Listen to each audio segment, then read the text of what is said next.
Hello everyone, welcome back to Rain World, the Spearmaster, to this wonderful speedrun that we're all enjoying a lot. Hello. I think everything is good. Let me put the music on, you can tell me if it all sounds good.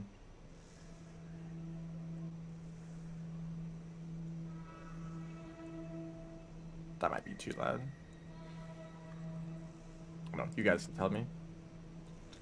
Just get everything back up. I'm very excited. I'm always excited to speedrun the Spearmaster, my favorite character. I mean, do I even have anything unique to say? I mean, I'm doing the same thing. You guys know what to expect.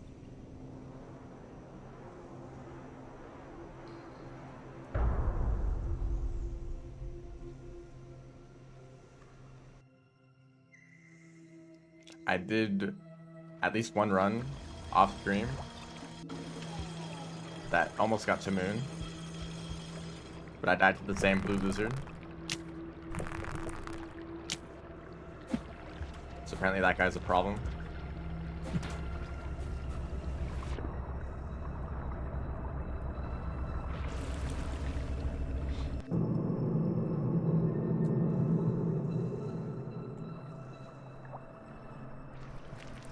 I guess in a lot of other runs, those lizards at the end of Precipice weren't ever really in the way. Like, I kind of got lucky a few times and they were just kind of going through the pipes when I was passing them. Then when I actually have to deal with them, it's suddenly difficult.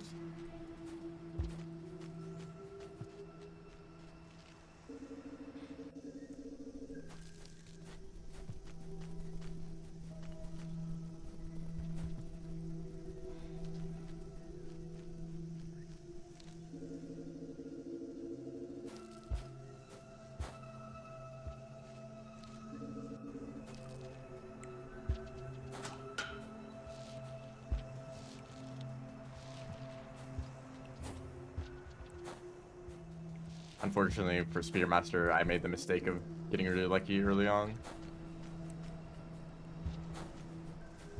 My early attempts were very good in comparison to the average attempts now. Maybe just because since I'm going for real attempts now, it feels like I need to try as hard as possible and take all the risks I can.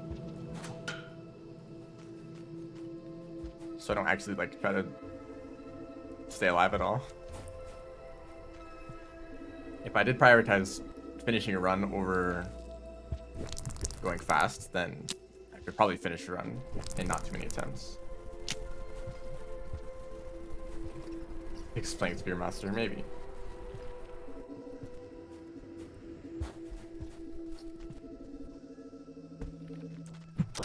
Ooh, thank you.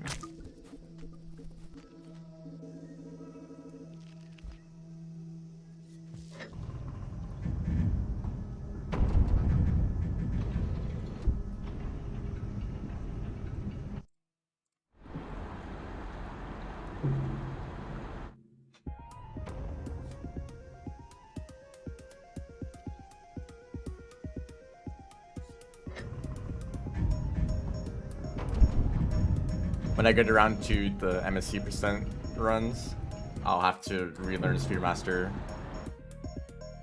by being careful again, taking shelters and such.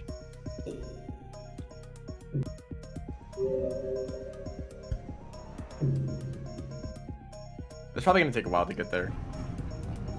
I still need, there's this run of course, I need to finish Better Saint run, and I need to redo Gourmand. So those are the things I have to go back to.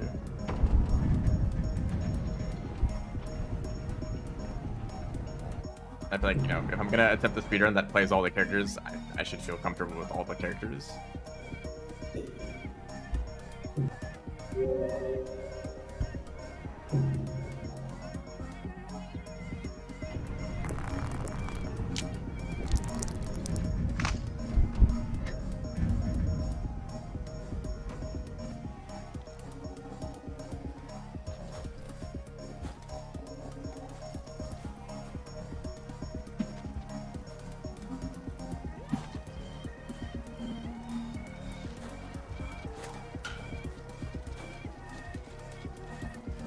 That wasn't great, but I'll take it.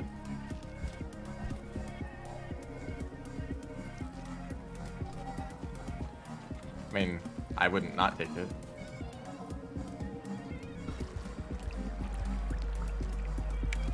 I'm not to the point where I'm resetting over tiny mistakes like that. That's for ranked world speedrunners in like 10 years. When the speedrunning scene gets revived at a bunch of like pro players, from some other random platforming game that also got popular for speedruns. Like, hey, there's this ranked world game, and then they check it out and then they optimize the time to perfection. What's a vulture? I kind of want your mask, but you're an elite.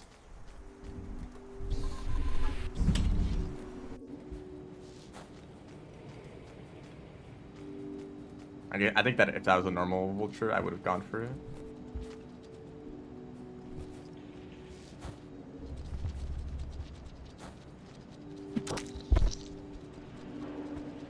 Learning how to fast pull climb has been life-changing. Just the process of learning it, or actually knowing how to do it in the end.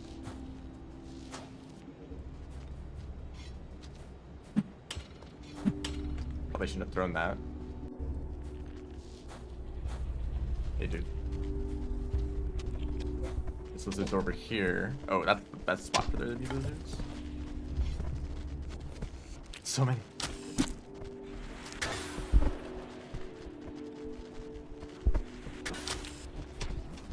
No.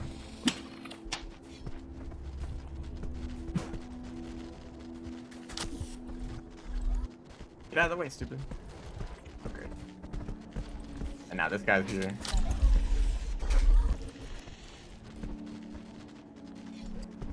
White lizard, don't slow me down.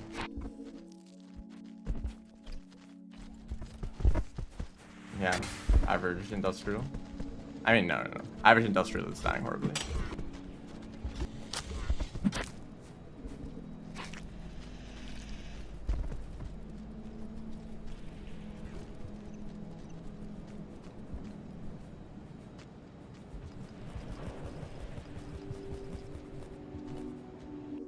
This is still okay.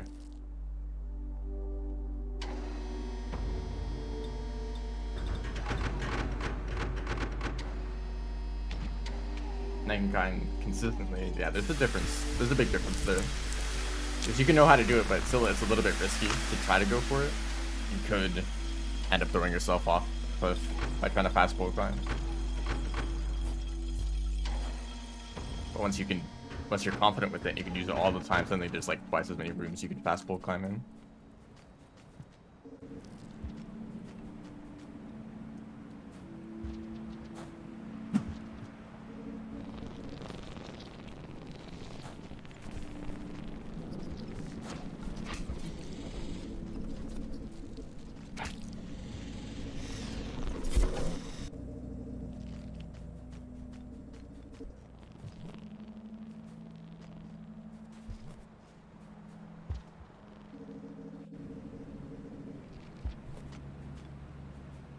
Kind of peaceful somehow.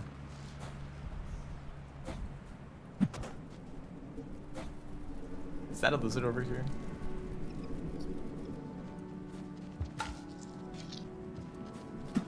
Oh gosh. Pick up. Wow, I missed like 3 throws against this one lizard. I'm not. I might be dead. I'm not dead. If its den is up, then pink lizard. Where you go? Okay, tried. Nope, you're back. Pink lizard. This is just kind of slow at this point. Even if I got saved after like another minute.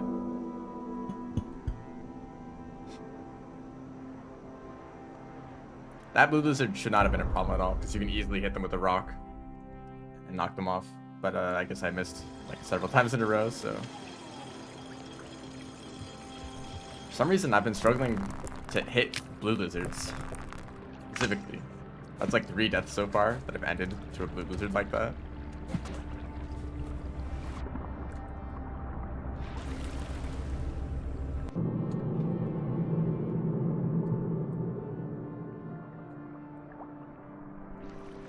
Oh, it's because I said it's peaceful. So peaceful, then I die. I mean, it was still peaceful. That was just one lizard. It shouldn't have been a problem.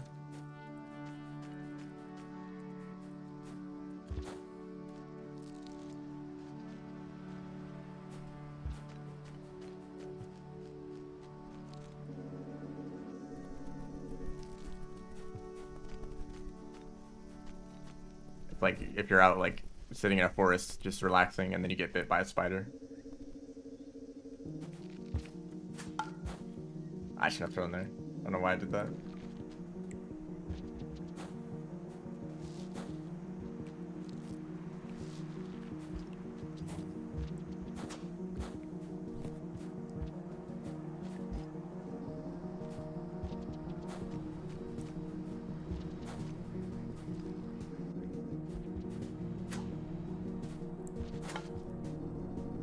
Where's the lizard variant with just armor across his whole body?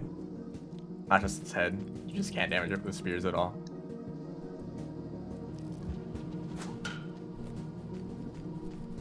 Anyway, hunts scavengers.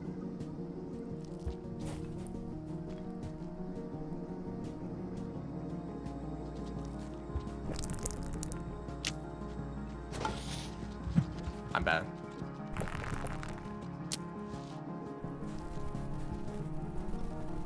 I think it was kind of, it might have been because I was like horizontal with the drop wig, which makes them more likely to drop on their own. Oh, I like you. I need to line this up though. Don't leave.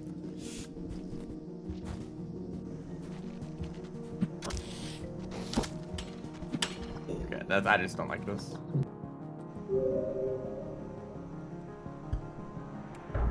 Yeah, if lizards were really smart, then if they saw you with a vulture mask, they would back up while facing you. I mean, not like they're expecting to get stabbed by a spear from a vulture.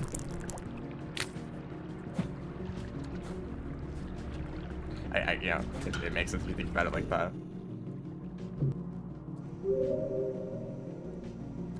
But they should never be looking away from you if you have a spear.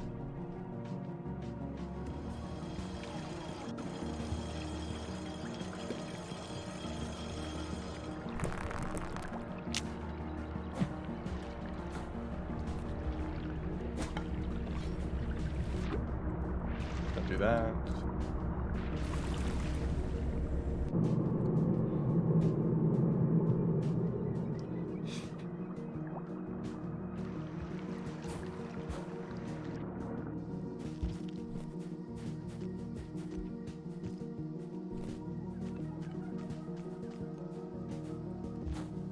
Really?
That wasn't a great idea.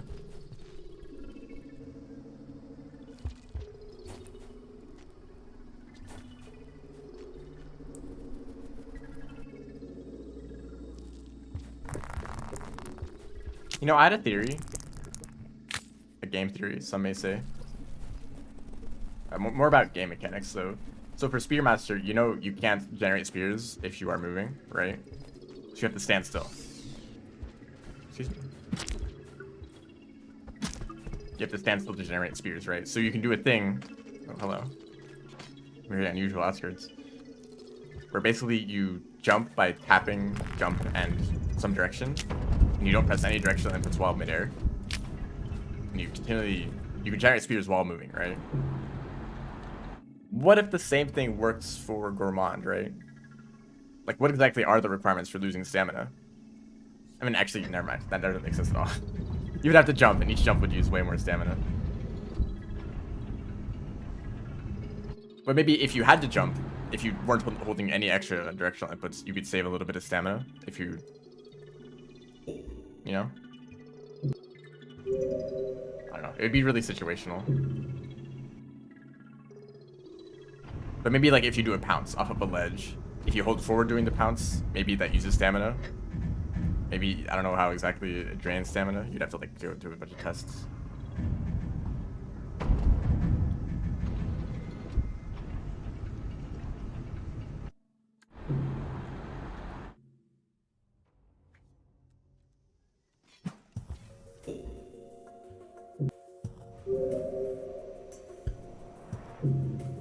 And you don't really gain stamina that quickly anyway, unless you're tired and crouching.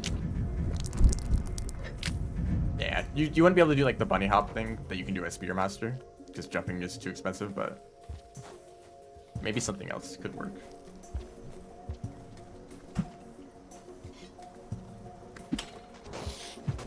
Don't throw that direction. Spear's in the wall. Ah.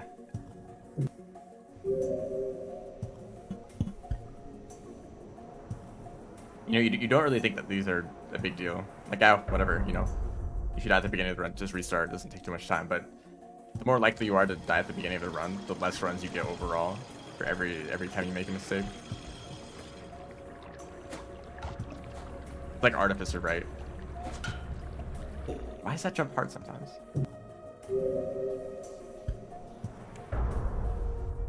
Like, it only takes like a minute to get to the vulture room. But if you die, well, you only lose a minute, but you die so often that you lose a lot more time than just a minute for every attempt trying to get past that room.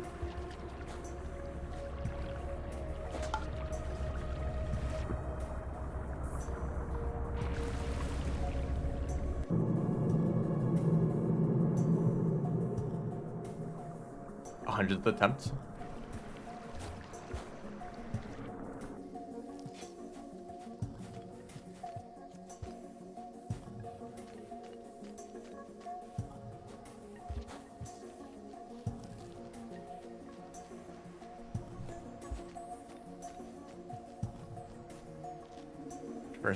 Yeah, this is my first time playing Spearmaster.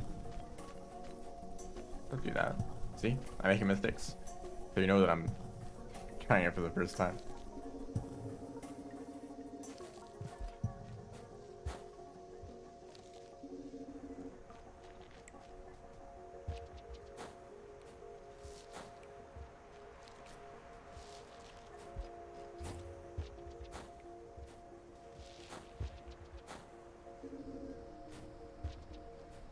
That's annoying when that happens.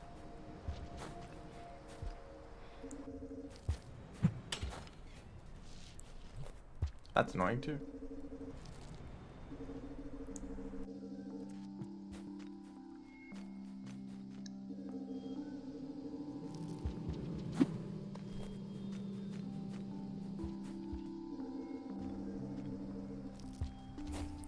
Don't do it.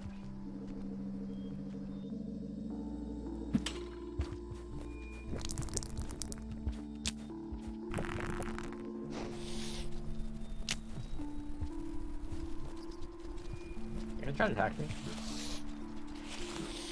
I mean, thank you, but why? Like, there's nothing else there. Oh, centipede. That's unfortunate.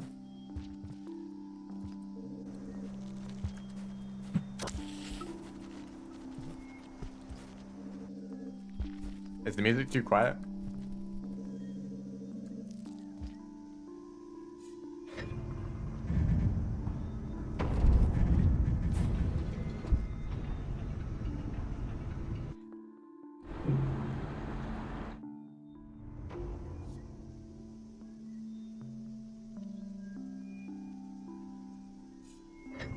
Game is a bit too loud.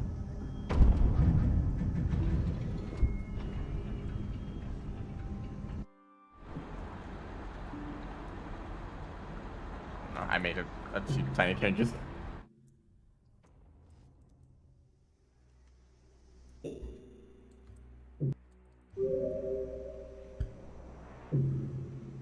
On OBS, it has the audio mixer thing that basically tells you the volume of whatever audio source you have.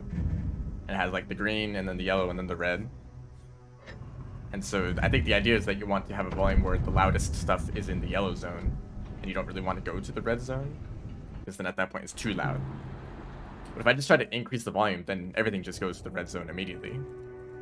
So I don't know how I would just like increase the volume of everything a little bit, because I think a few people have said that the whole stream is just a little bit quiet.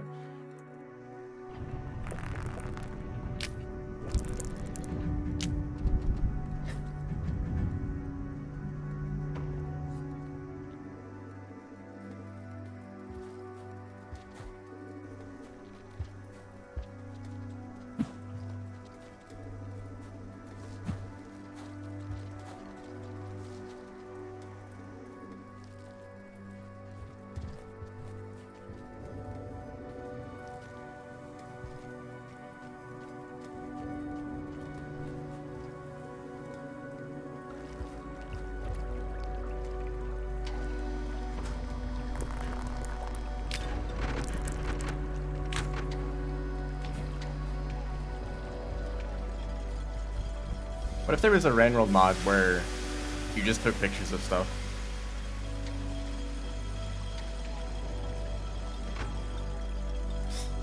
Like Pokemon Snap, but for Randworld.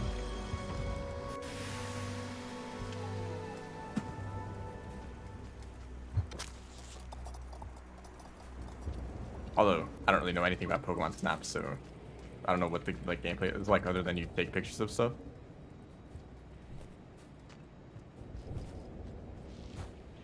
That could be a character. Like some iterator wants some like samples of the wildlife, so you're like, here's some pictures. I mean, not really samples, but just like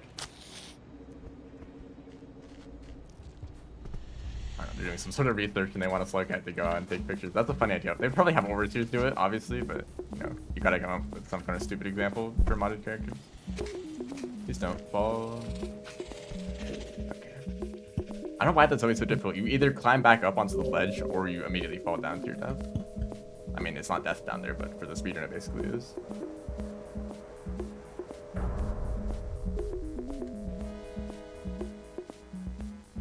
It's like called the print screen button. No, as like a game mechanic. Like you try to take pictures of creatures. You get like points or something.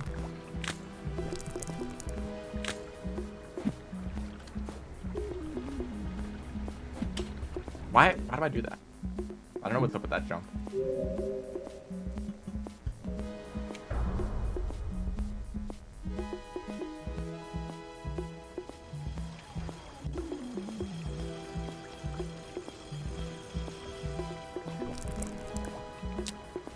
For the drone master, your goal is to kill them, right?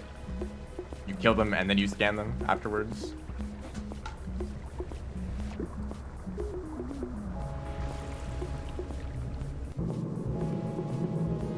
Like, I think if you were a photographer, you would be a bit of a pacifist, right? You wouldn't want to kill the stuff that you're taking pictures of.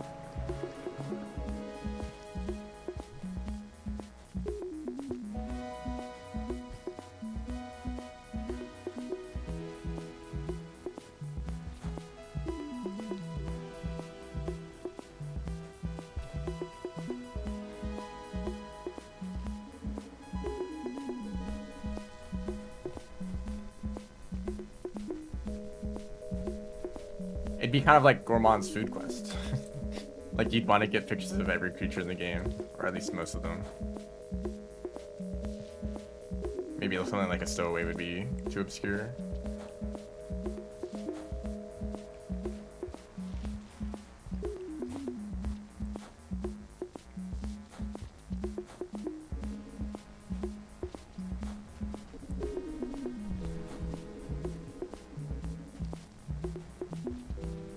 You just get a roll there.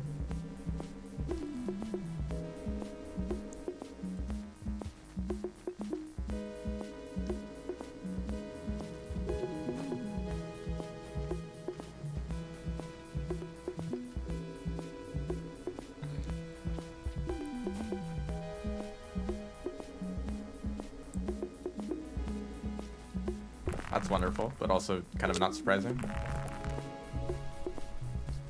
And by wonderful, I mean not wonderful. Hopefully that's clear. Oh, hello. Uh-oh. It's suddenly dangerous. I mean, the moment I saw the centipede, it was dangerous.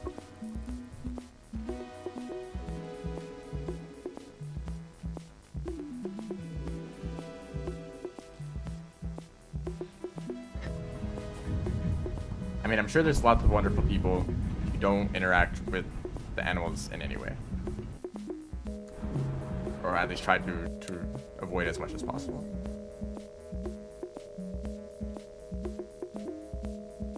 And there's always going to be extremes. Unless it's like actually like a really common thing.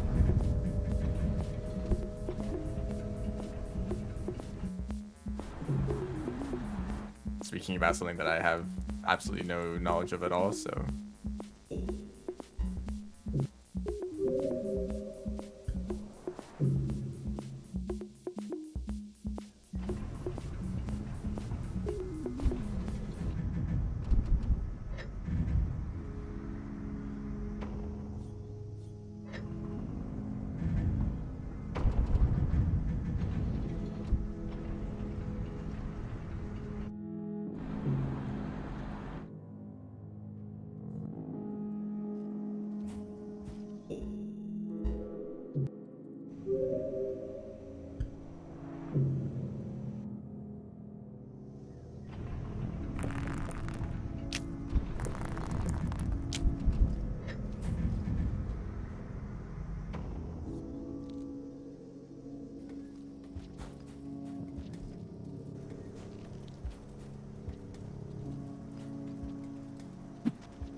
Oh boy.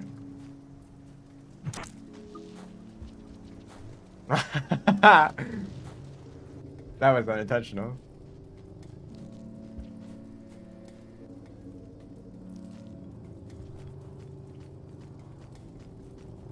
Ah, this is still kind of slow.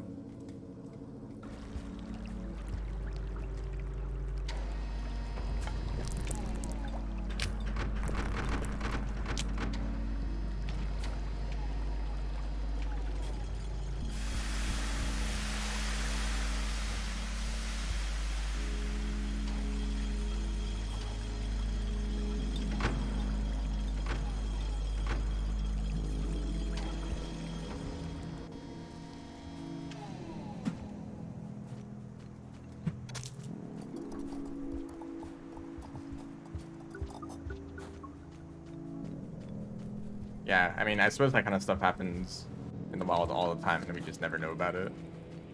But I guess, like, given the opportunity to do something to help, like, you might as well take that.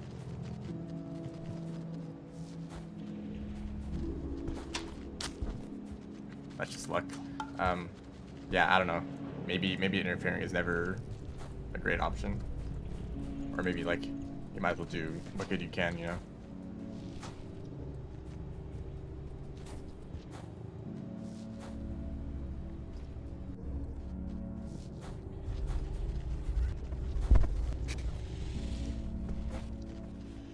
Do it. He stole my rock.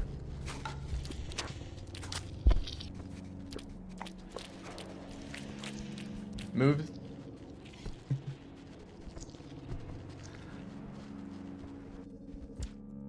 Wow. Oh, there's, of course it's a lizard down there in the shelter. Or maybe an egg bug. Could be an egg bug.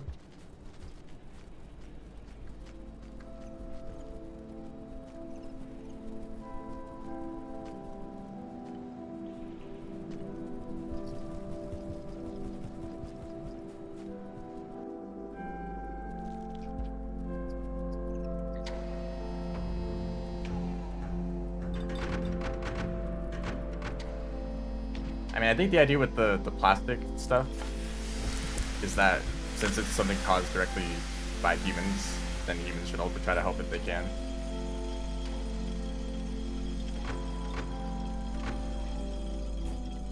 Why am I talking about this? I don't know what I'm saying.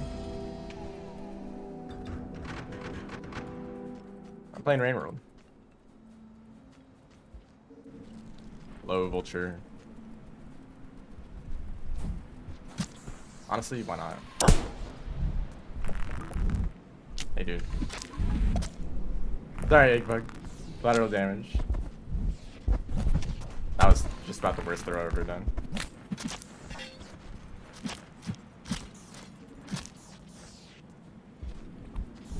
You think there's a point where you've done enough damage, you know, and they're gonna be down. Hey, come back. That's like way higher for King Vultures though. You need to hit them so much. I'm dead. He might drop me though. Yeah, he did. Okay. Episode 7 of wasting my time with vultures.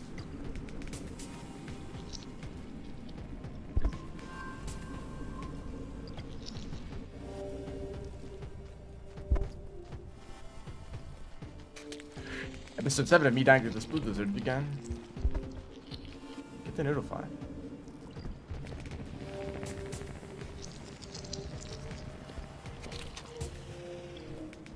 Goodbye. They almost fell all the way down. That's a white lizard. Oh no, that's not safe.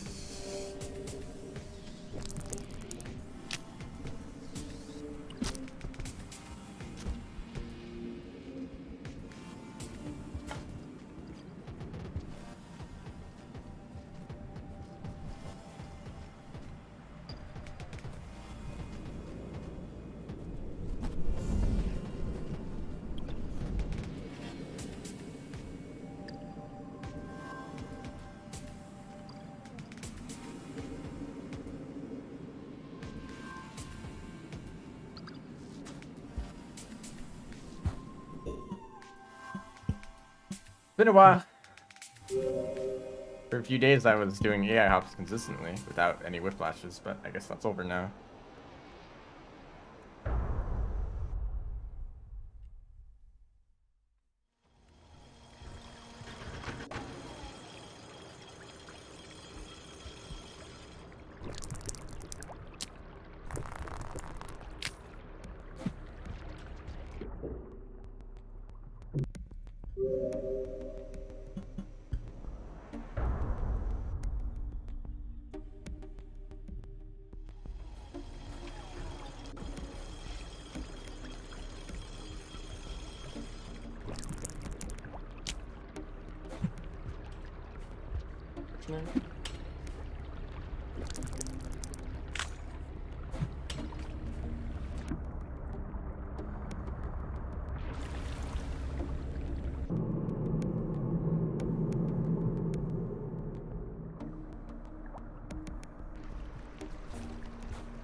Actually made that from there. Usually doesn't happen. Hey dude. Free food. I mean, definitely not free. I guess one.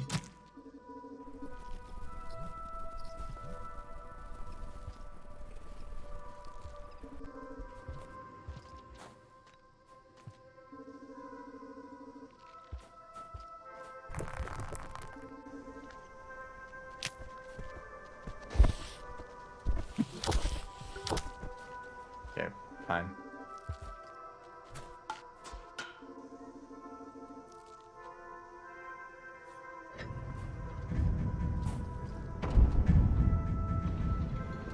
This is echo music.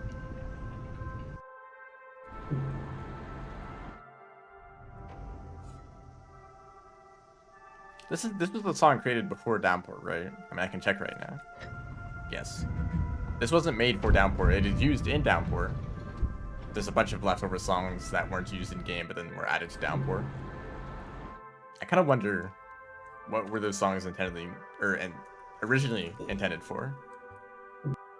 You know, like did they want to create that song for another Echo, and then they figured that, or they decided that it didn't fit, or they want to like create another one? Like I might as well add it to the OSC anyway, or wherever they put these songs. I don't know how people like found them.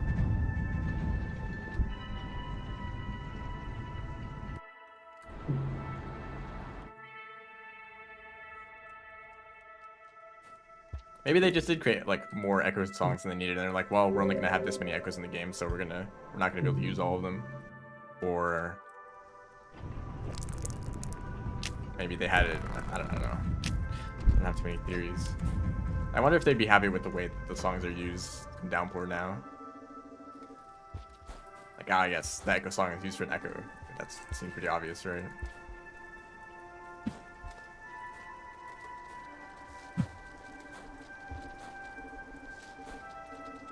Nice.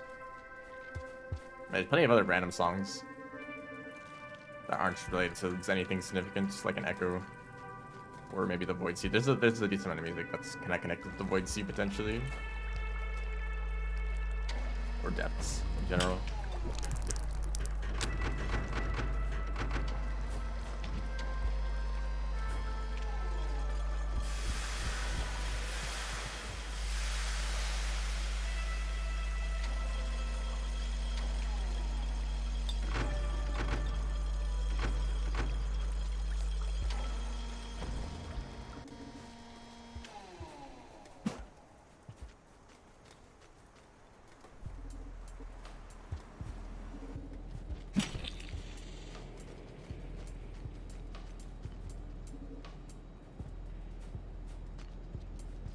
I'm very glad this was an egg bug and not something else, because I see them there every single time. I mean, I guess there's other creatures like a red lizard, right? I always see the red lizard. That's a consistent creature, but it's not in a spot that's too dangerous.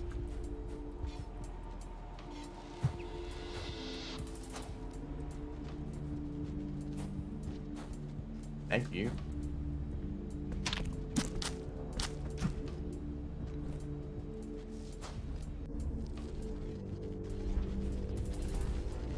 Land lizard, what are you doing?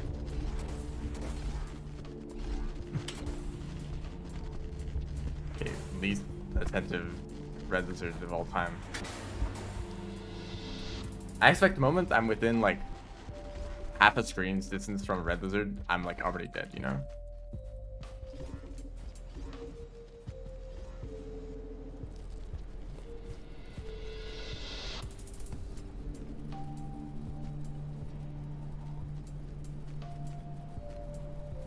I kind of realized halfway through that sentence that I don't have any consistent unit of measurement in Rain World.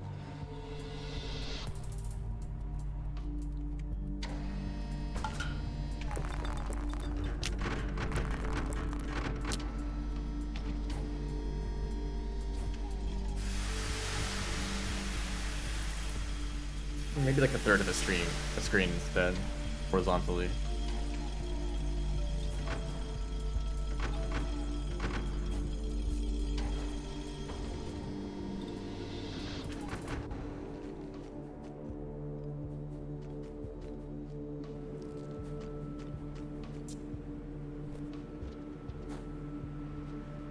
You know, it'd be way easier to get a vulture mask if a normal vulture showed up instead of a king. But that just doesn't happen, does it?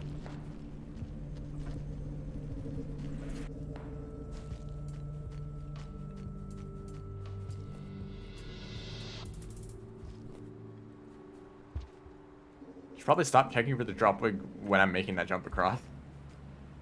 At that point, it doesn't matter if I know the drop wig is there. I'm gonna die to it. At least have some sort of vibes. Lizard gets. That's. Oh, I wasn't looking. What do I do here?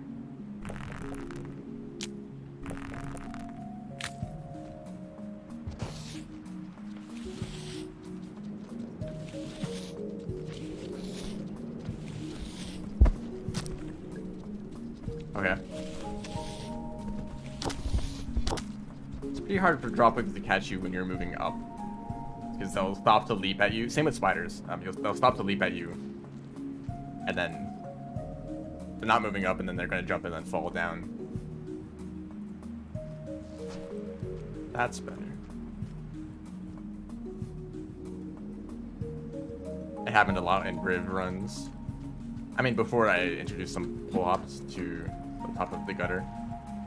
There's a long room where you just climb up a pole the whole time.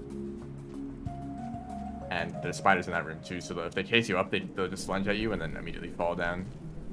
So they can't actually catch up to you when you're moving up.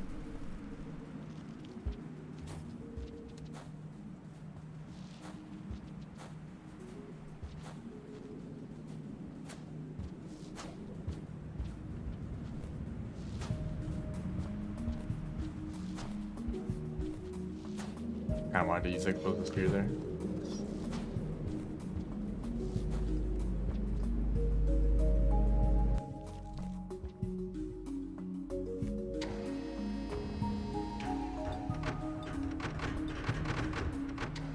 Welcome back, chat. It was broken for a bit, so I couldn't see any of your messages. Welcome to the stream if you've joined recently.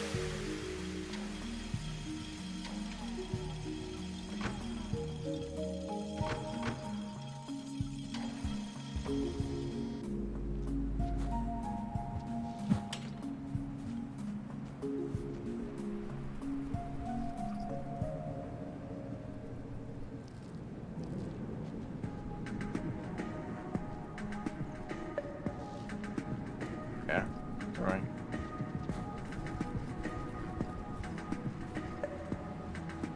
No mask here. So, and I haven't seen any scions yet, so they're all gonna be up top. Very fun.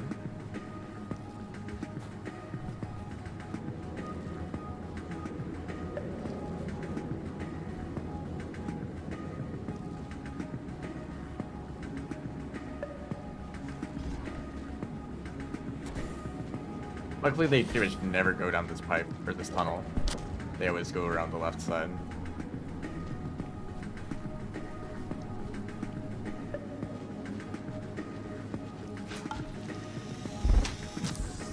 Okay, I'll take that.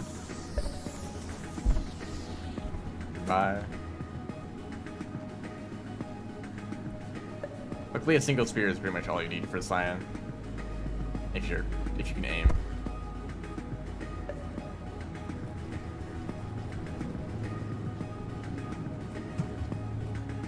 I mean, I would love if this room was filled with mole lizards, but maybe that would be more dangerous for some people. No, that's not a fair argument. They only said mole lizards were more dangerous because of the environment that you fight them in. Of course, in this environment, scions are better for it. That's why they're here.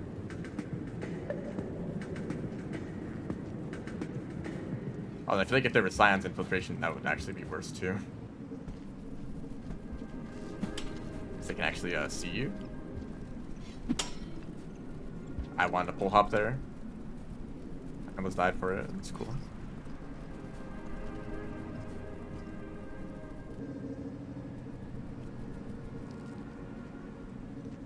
I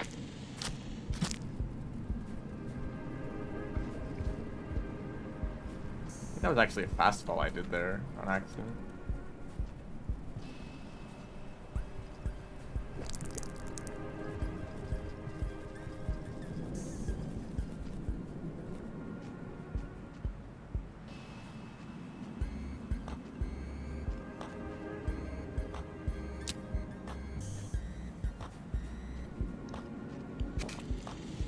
Oh dear. Okay. They're not interested.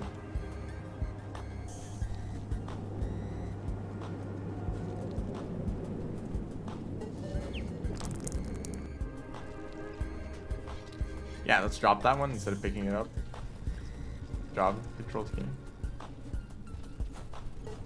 Go do that.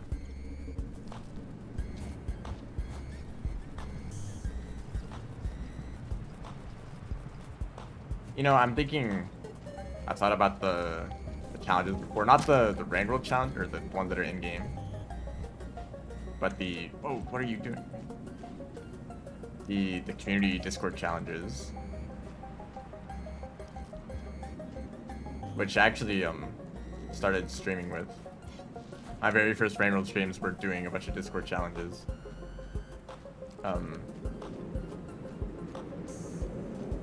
A lot of them seemed really annoying. Some sort of weird like objective, like carrying a grapple worm around all over the place, or like a centipede, or like a squidcada, you know. Like carry this random creature from the depths all the way up to 5 pebbles, and it's like, okay, that sounds kind of ridiculous. There's scavengers in here.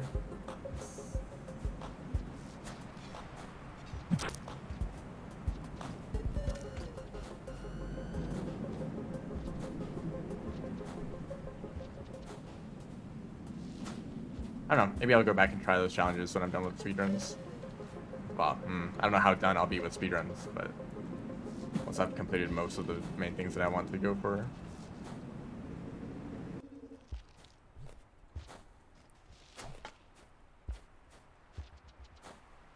Stream the in-game challenges. The funny thing is that around when Downpour came out, I pretty much just did all of the challenges just off stream.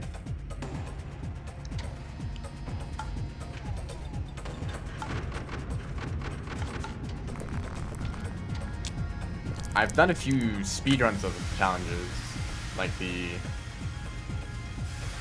Survivor challenges and the Monk challenges. I've done speedruns for those. All the other challenges seem incredibly annoying to do speedruns for. But I mean, you're not saying that I should speedrun them, just play the challenges in any way. Which, I don't know. Oh, I didn't actually have that much food, so that was actually worth doing. Close to, yeah, we're pretty much in Metropolis, right?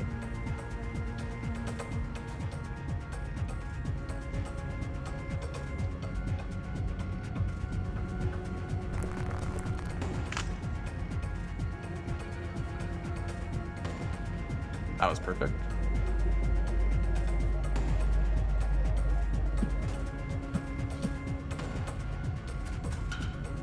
Party 4-player challenge. What, a single challenge?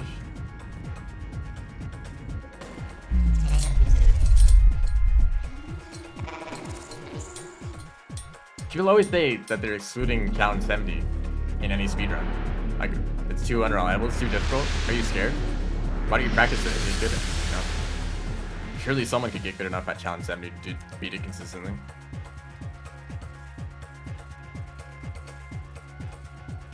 And you don't need to do the challenges in any specific order. You could do challenge 70 first, and then the rest of them. Although that doesn't mean it's easy. Uh-oh, I'm too slow.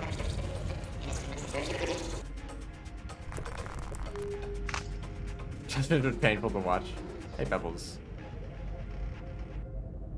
I don't know why I wasn't going fast enough. I guess I just missed time to jump.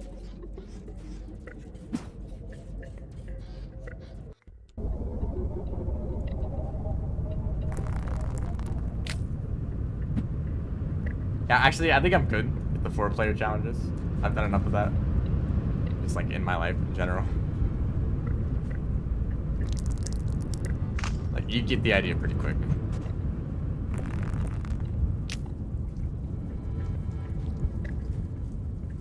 Why? I got a neuron. That was very slow, unfortunately.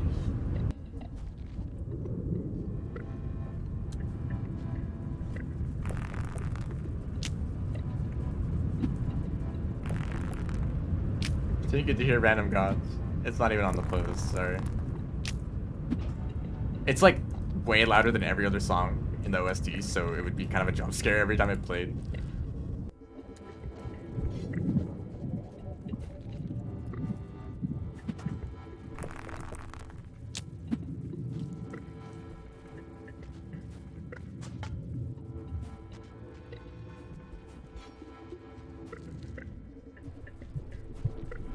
Oh, explosive spear. You probably don't like that. I guess he doesn't mind. Yeah, sure. Throw explosives around, whatever.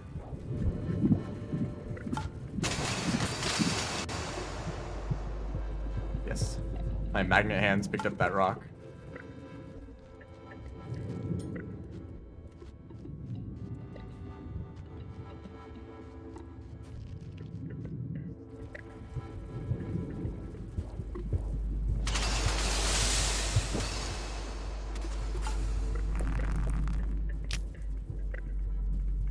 I don't know. It's hard to explain what's up with random gods. It is a bunch of random sounds, but that's like what's so unique about it.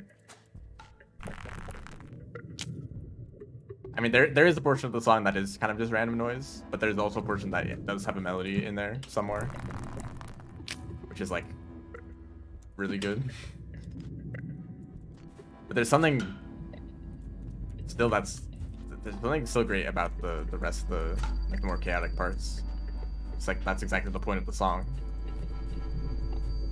Like when you are inside a massive supercomputer at pretty much the very heart of it, with all this stuff going on, this is what you would hear, right?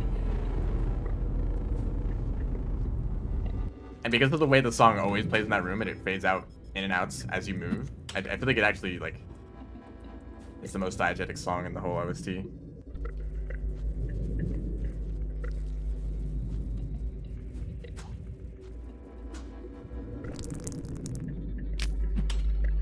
It's a little bit early. That sucks.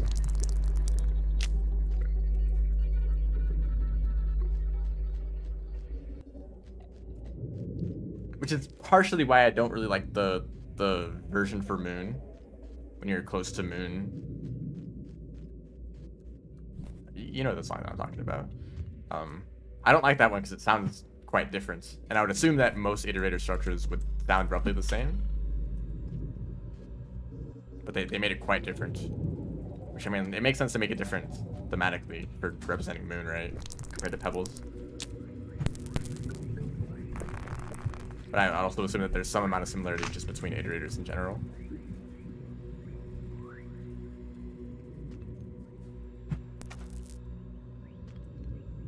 Reflection of the Moon, yeah. Is that the one? There's a no, that's Random Fates. That's the other one that plays in Moon.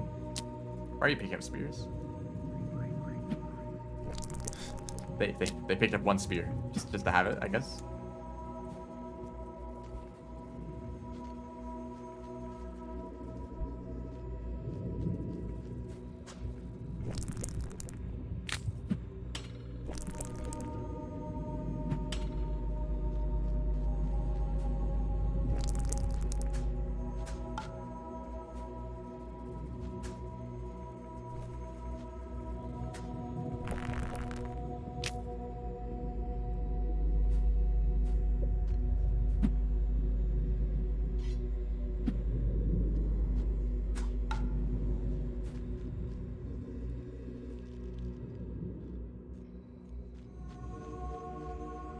Played the car with your friends and they didn't like it. Average Rain World experience.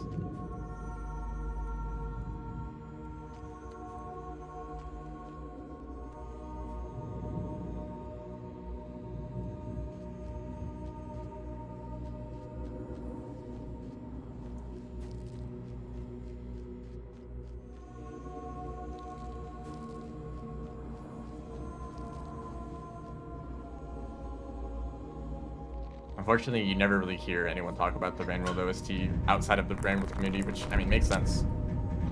There's plenty of other indie games that people point to as examples of games with, like, really good music.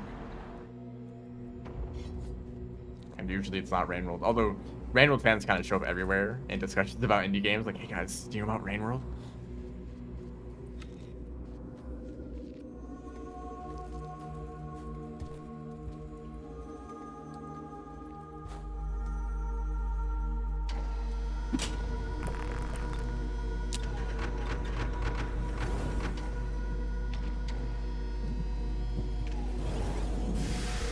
Oh, bioengineering. I mean, even like bioengineering and Kaiba are very unique songs, even though they stand out within the OST.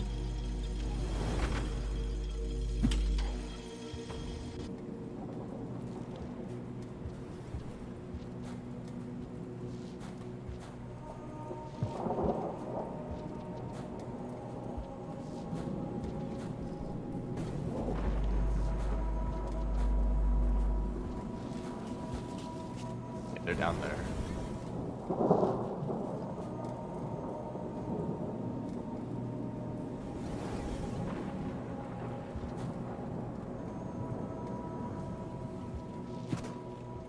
Nice. That's a space spider. They're up there.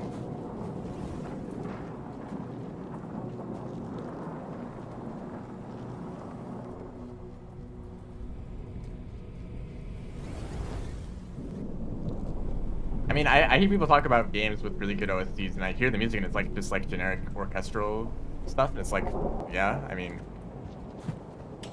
whoa. Like, this is good, but it's not really unique. I mean, just being unique alone isn't enough, obviously. But I think something being unique is like way more valuable than being just good, because if everything was as good as it possibly could be, then everything would converge to the exact same style. This is the best possible thing possible, so everything just tries to follow that example.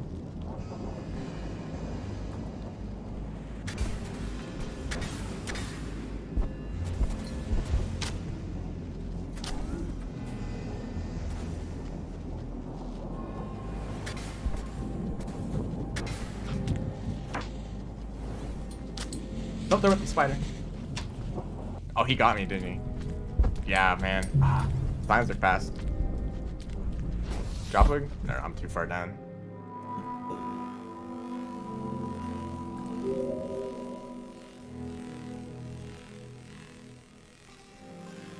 I mean, yeah, that's expected. I guess I could have tried to deal with the cyan up top and like knock it off the ledge.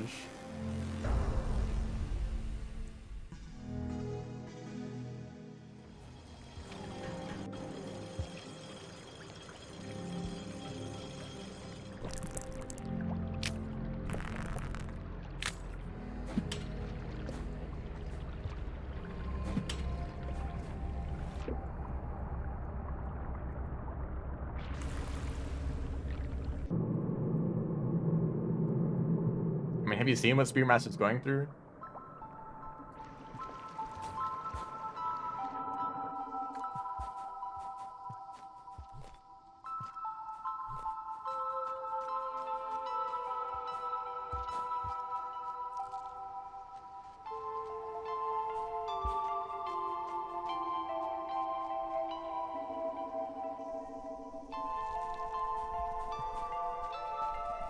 I didn't pick up anything.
You're allowed to enjoy Spearmaster. There's nothing wrong with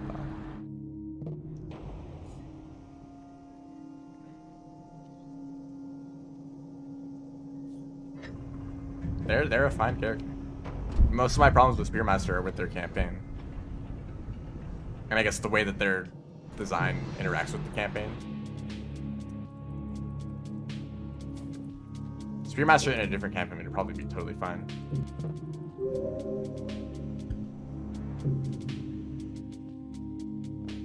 Like Monk 2.0 with the movement. Yeah, it is easy.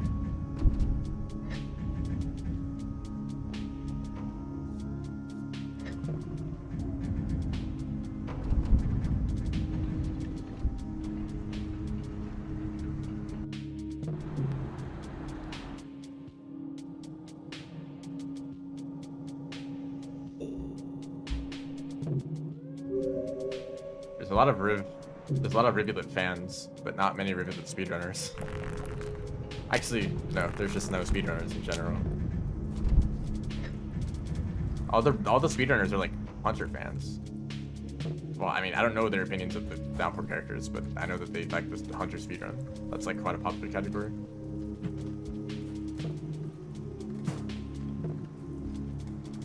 And by they, I mean like 3 people. Dude. Now the droplets are here. Why did you just try to move just to get me? That's unfortunate. Nice fastball.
It immediately got pushed out.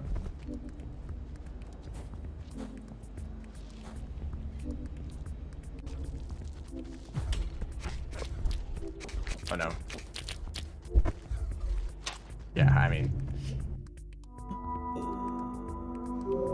Yeah, I mean, there are no lizards that else. There are no other lizards in that room. I probably shouldn't have done that. But if the red lizard is in that position, it's kind of hard to get them to move anywhere else.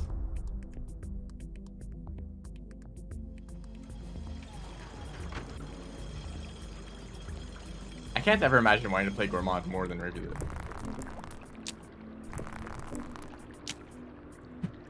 That just sounds kind of crazy.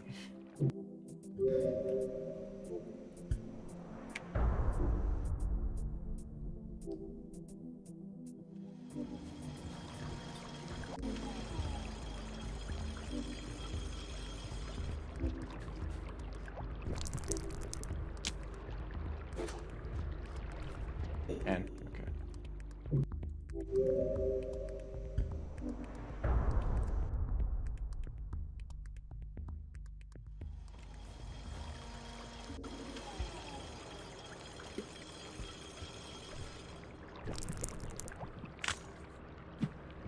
Dude,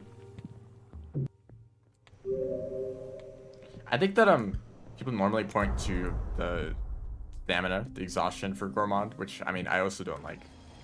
And I think vertical speed is also a really big one, especially if you know how to fast pole climb. Because not only does Gourmand just climb poles lower, they also are not able to fast pole climb at all. So they're like a third of the speed of Survivor on poles.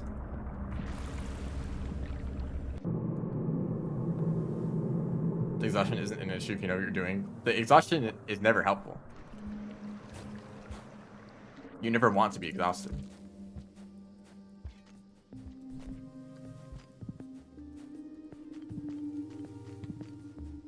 And there's always going to be scenarios where you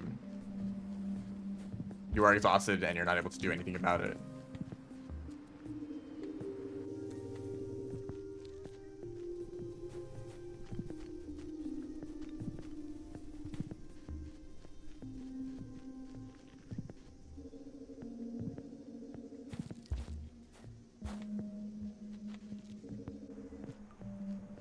It's balanced.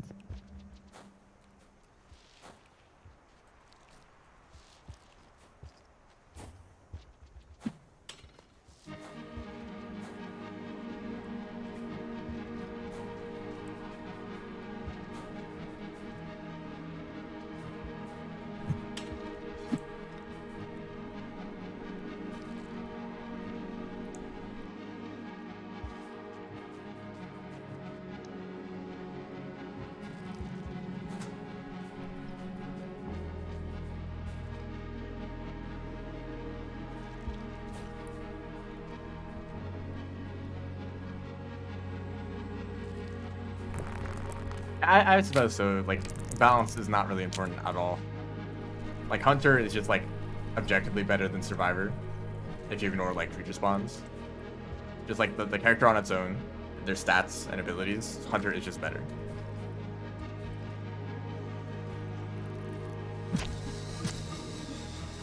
Might die to this guy. No, they're just running away.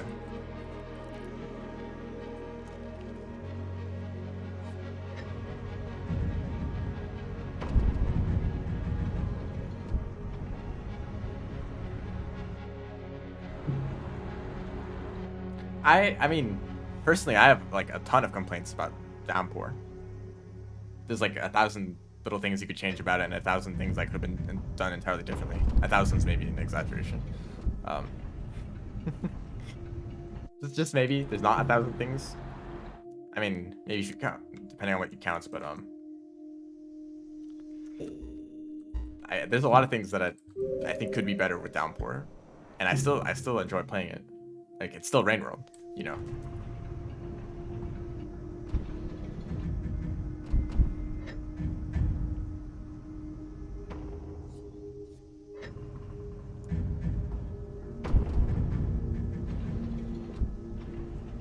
Honestly, I think the best thing, or one of the better things, no, something that is nice about Downpour is the variety for speedruns. Because for many years, Rain World speedrunning was just like a handful of categories between characters that weren't too different.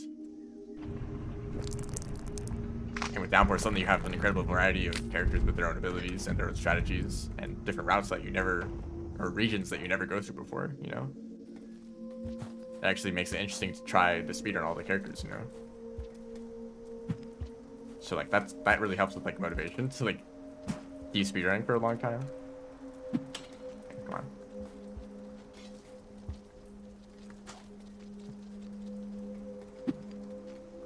I'm doing it too early there.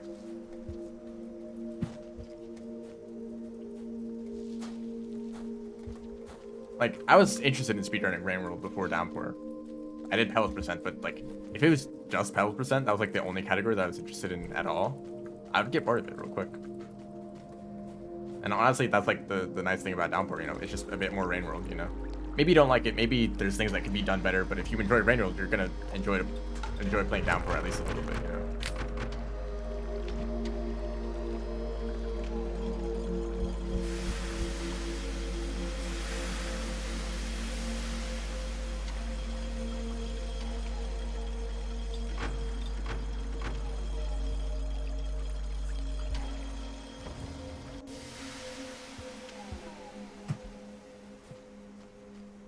There's a King Vulture.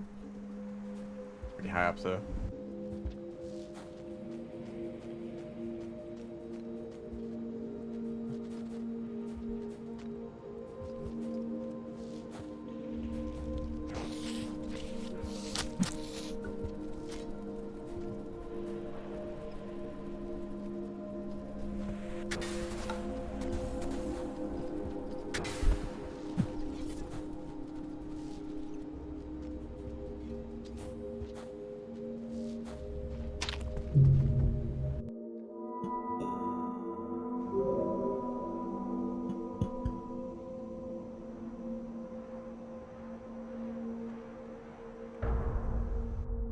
As the death rains are only focused around the iterators.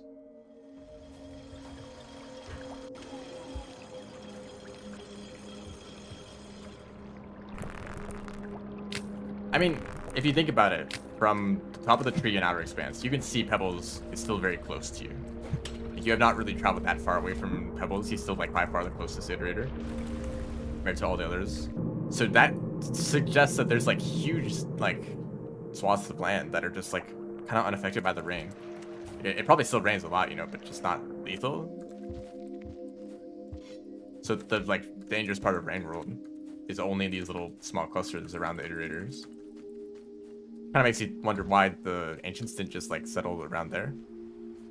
Like, why go above the clouds when you have all this extra space where the rain isn't dangerous, you know? Unless maybe the rain was more dangerous when the ancients were around. Maybe the iterators were more active.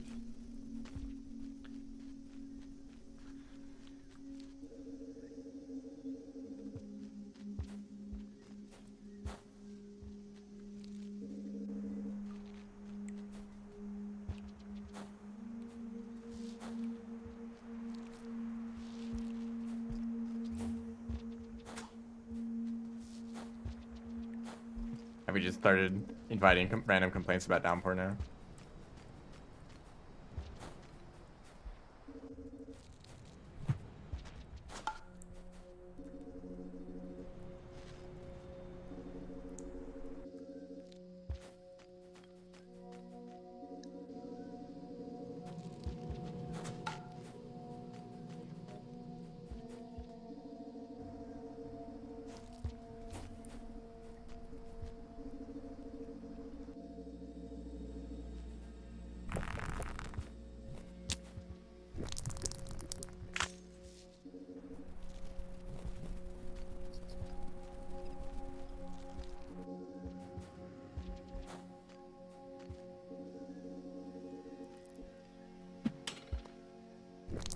What are you doing?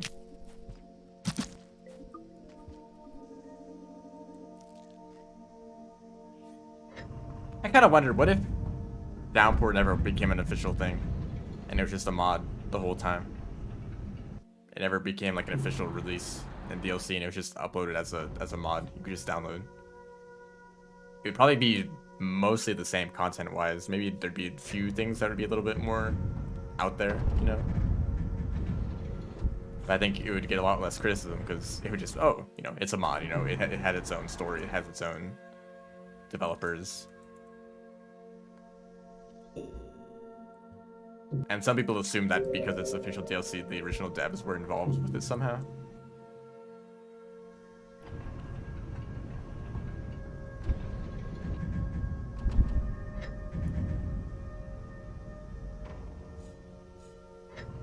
Liked it more as a mod, just because of expectations.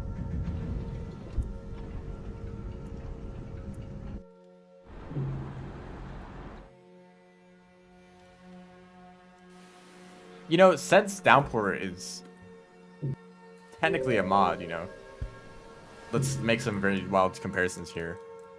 Let's, assuming, okay, I'll make a connection to Terraria, right? Base game Terraria is the way it is, and some mod developers are, you know, they try to come up with ideas to expand on the game. Mod developers, like the ones for Calamity Mod, try to... Okay. They're a little bit more extreme with their changes, you know. They make changes to the way mechanics and bosses work and such from the base game to fit the vision of Calamity more. A lot of mechanics are changed. A lot of new stuff kind of doesn't fit with the feel of Terraria, you know. Calamity wants to do its own thing, and then Thoria Mod, for example, kind of tries more to fit within like kind of the standard set from vanilla Terraria, you know.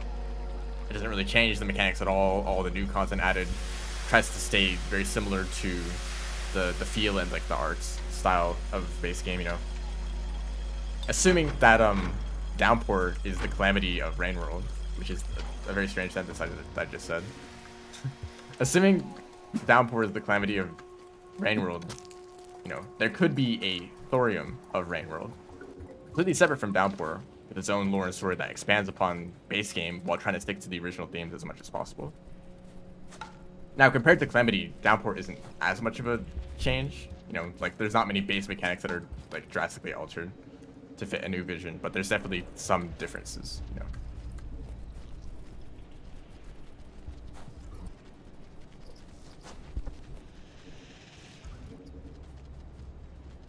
Like, just because Downpour is the official DLC doesn't mean that you need to make a mod that expands Downpour. You can make a mod that expands base game and completely ignores Downpour. That's like still an option for mod developers.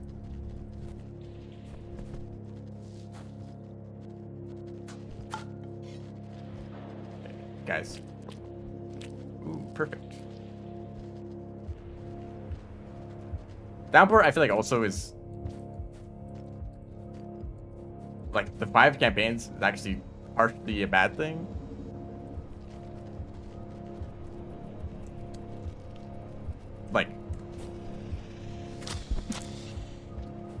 Like base game was like 3 separate campaigns technically, but they were all very similar. They shared the same map and very small differences between them, and the characters were all very similar. It was more like difficulty options than actual different campaigns, you know. But Downpour had to spread out all of its content between 5 completely unique characters and stories in like different time periods and such.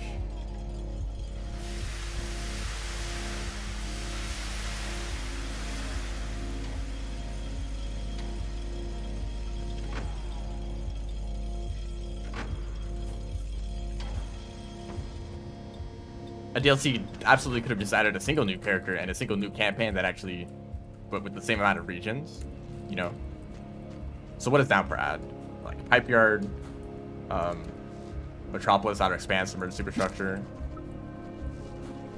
I'm probably missing something.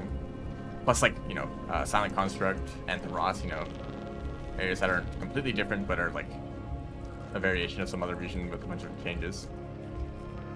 Like Undergrowth, I guess, could also count. If you took all of those new regions and put them in one campaign as a completely unique area, you almost have like an entirely new rain world, right? What if that's what the DLC was?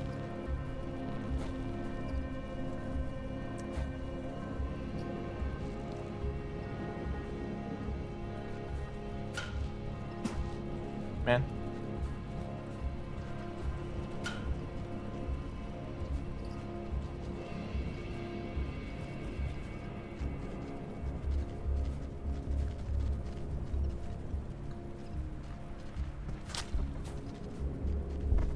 I mean, considering the amount of time that it took to create Downpour and the amount of people involved, we're probably not going to see another similarly scaled mod for a very long time.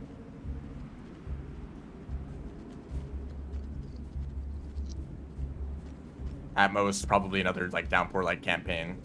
So like new character, some changes to the base game map, and a unique story, you know. Excuse me.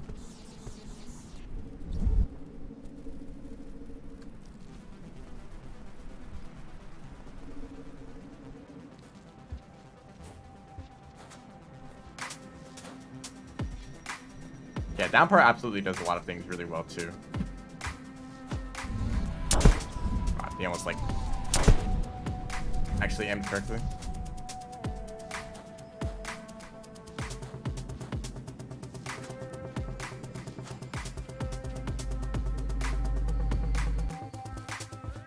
I mean, I think part of the point of Downpour is to look at the alternatives to Ascension and maybe saying that the Ancients were wrong, right?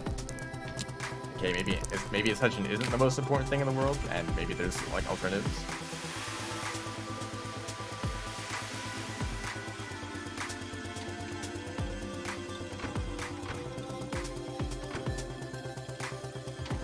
And I mean, base game already did Ascension, so like, why do it again?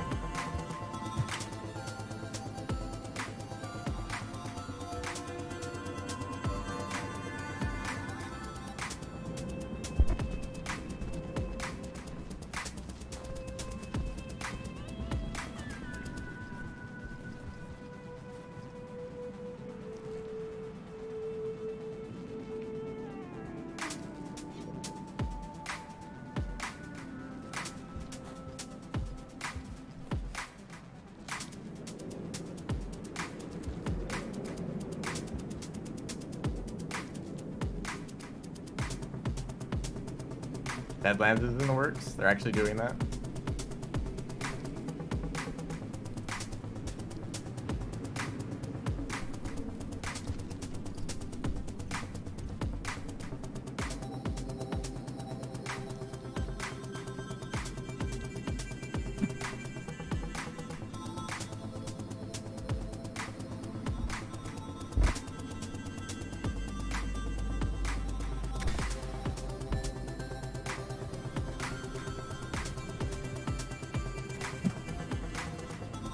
Oh boy. Yeah, I actually just was not in the position to hit him there. It'd be cool that if you were grabbed by a lizard and you threw something, you would automatically aim towards this lizard, because sometimes you just cannot hit them, no matter where you are. My body was way too high up to like ever be able to hit them at all.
I'm still here. I'm just reading all the messages I missed.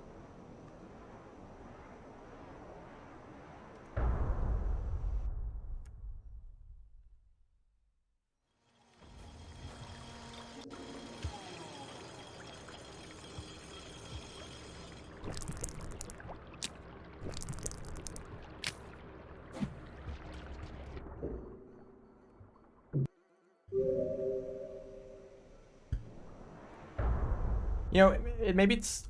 Okay, I'm kind of thinking of this just now, but maybe it's a little bit strange that the story about Pebbles and Moon is very human.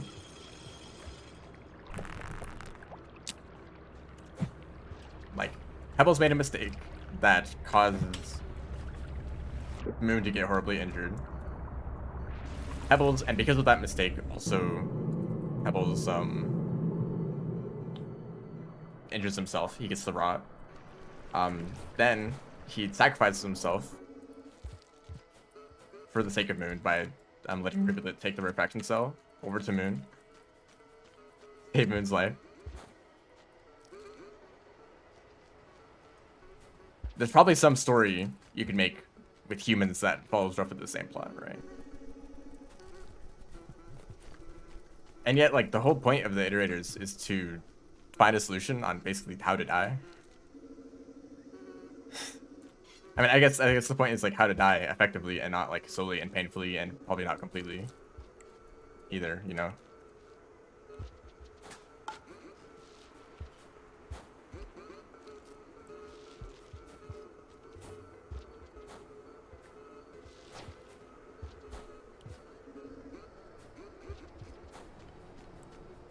And like now that Moon has the refraction cell and she's doing better, like what is she gonna do? She's just gonna keep looking for how to die, right?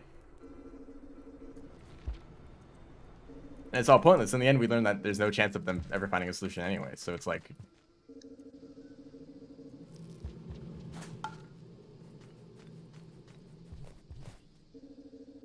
I don't know.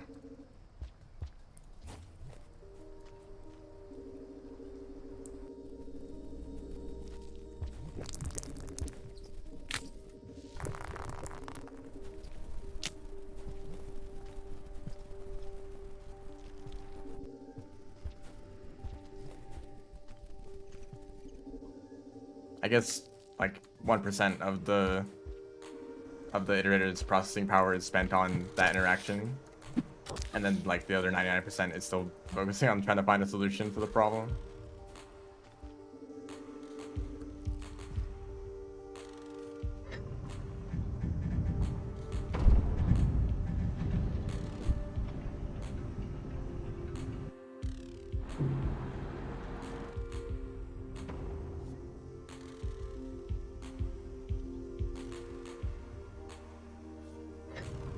Happily ever. Yeah, that's another thing. Down for endings aren't endings. Ascension is as much of an ending as you can get. It's over. Like that's it. Ascending is the end. That's the whole point of it. Going to Outer Expanse and like living in a tree with your sibling is like what happens after that, you know? They just hang out for a while.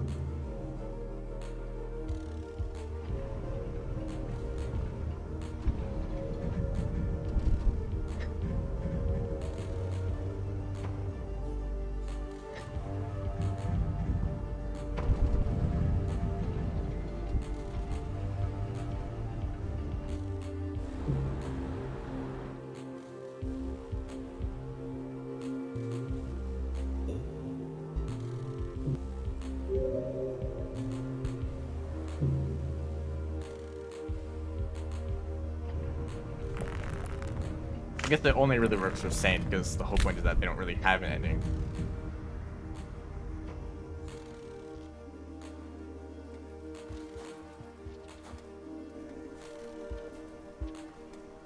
Spearmaster has 2 endings, and one of them you don't even get to see. The real objective of their campaign is to get this message out for Moon, so that no significant harassment knows how to send Hunter over, if my interpretation is correct. And then after that, Spearmaster just goes over to Seven Red Suns just to hang out, and we don't even get to see any of that, and that's what that ending actually is. That's what Spearmaster does. And we have no idea. It just happens, like 7 Red Suns jump scare.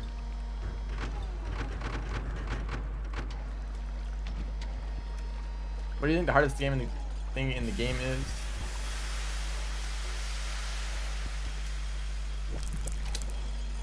I mean, there's like a bunch of random stuff you can do. Like, go look at In's campaign and like find as many random challenges to do in one run. Points run, I don't think it's a points run as a score run, because you can make a score run as arbitrarily difficult as you want just by going for a higher score, you know. You could say that about literally everything. The Survivor any percent run is the hardest run in the game if you're going for world record. Or like even more than world record, I don't know, however much that run can be optimized. Going for like a frame perfect like TAS any percent run is the hardest thing you can do in the game. Same with every other like frame perfect TAS run, you know.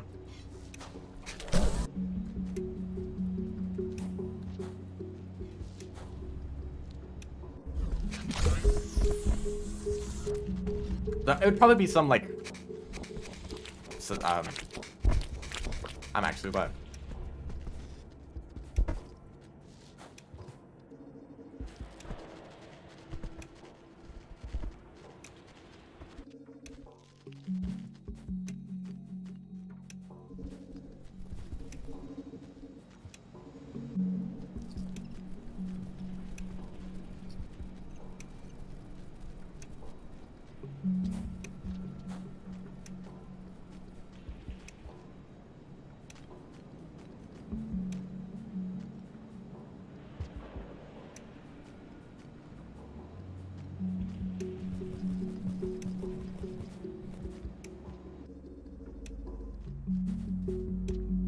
Okay, that was actually really good, despite a few movement mistakes. Stuck in a loop, a repeating cycle.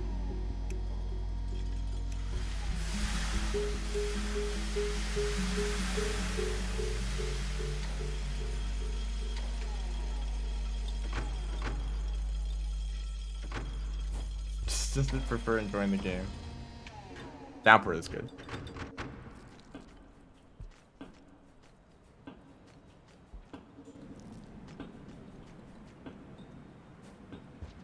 I mean, it kind of bothers me sometimes when people just have good things to say about a game, though. Like when Downpour came. Hold up, this is important. Like when Downpour came out, there's a bunch of random like videos about the DLC, and they're like, "This is amazing. If you like Rain World, play this. It's great. I love it."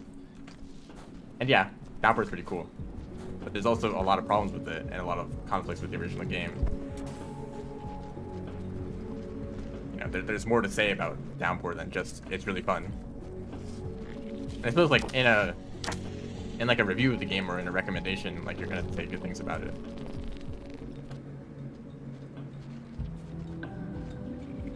But like even in the games that I really enjoy, I mean, including Rain World, there's always some criticism there, you know.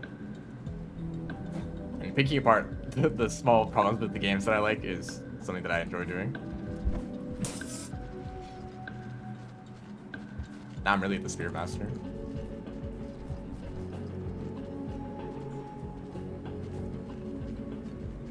Unless it's Celeste. I don't really have anything bad to say about Celeste.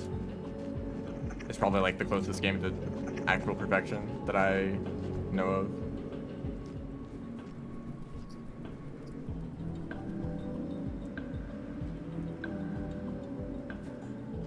Man, okay, now that I have the electric spear, I'm not going to want to use it, so I'm probably just going to throw it away. It's probably better to use something for throw boosts.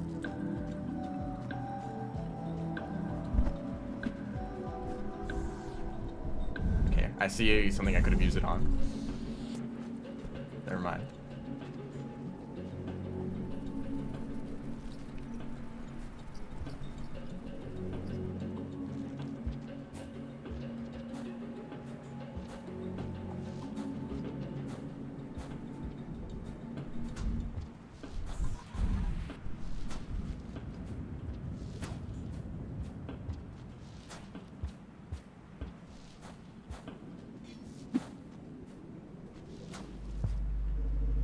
Some of the changes made to the creature spawns in Downpour are definitely in response to how strong the Downpour characters are.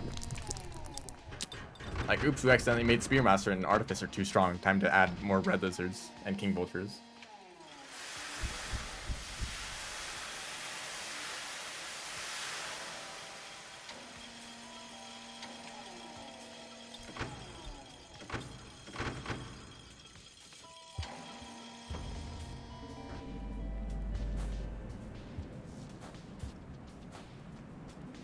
which really shouldn't be how the game works. Like, the whole point is that the ecosystem just is, you know?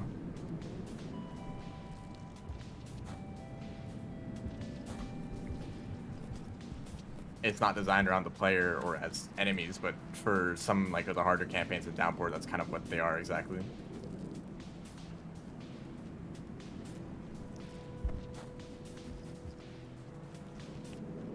I guess the in-lore explanation is that earlier in the timeline, the environment is just more hostile. You know, Spearmaster, Artificer, Hunter, they are the earlier ones after all.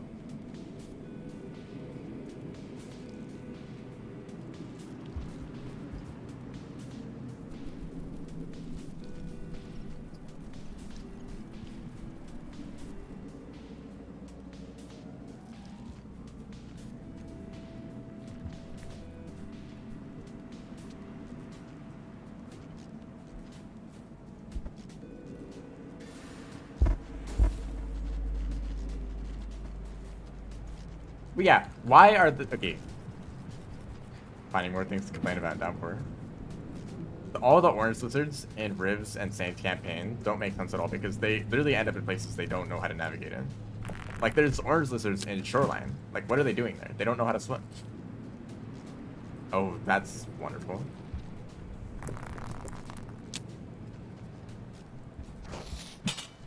Hello? Nice shield. Yeah, get that guy.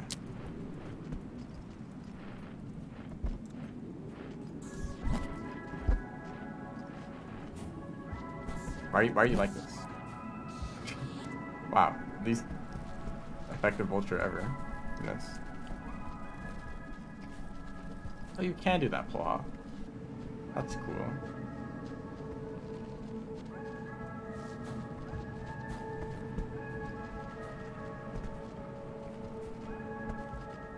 I guess it was fine with Hunter because the whole point of that character is to kind of be more of like an arcade mode. You know, the whole point is just going for points, you know. Survivor is the real story. Hunter is just like, if you want a challenge, you know. But then they use Hunter as a model for a bunch of the Downpour floodcats.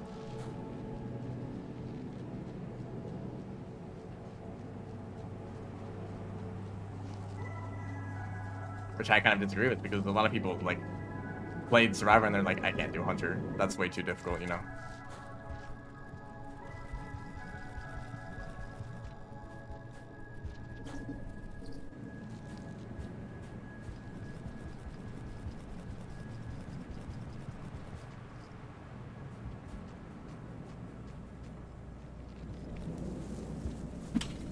Hello?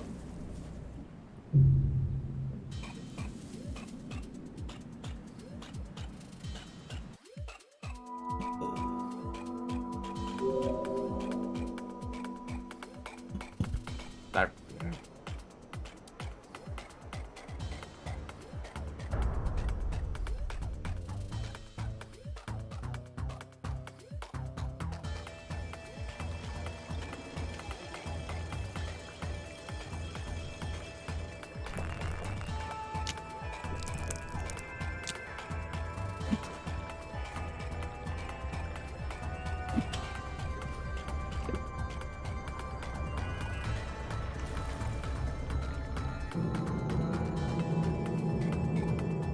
I don't know how the collision checking order works.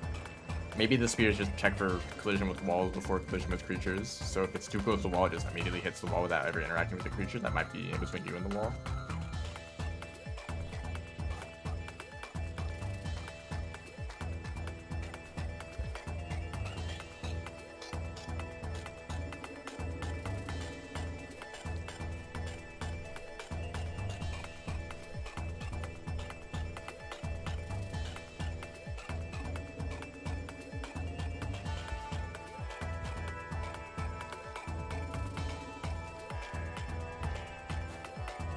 You would think then that the difficulty would consistently go down as you go through the timeline, but Riv and Saint have more difficult spawns compared to Survivor and Monk.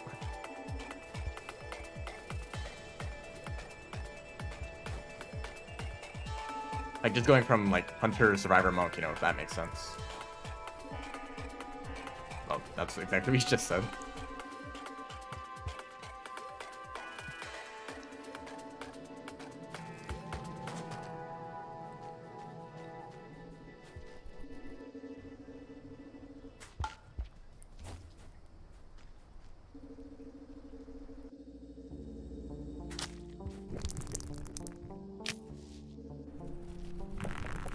I haven't seen the red lizard here in a long time, I feel like.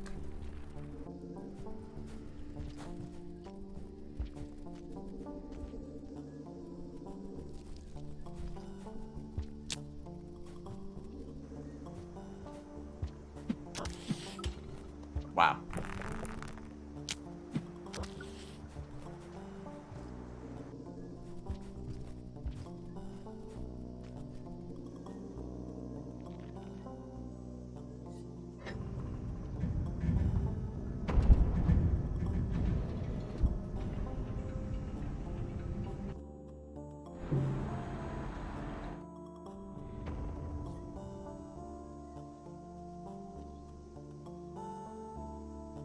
Isn't this playing Pipe Yard? Yeah, this is a Pipe Yard song.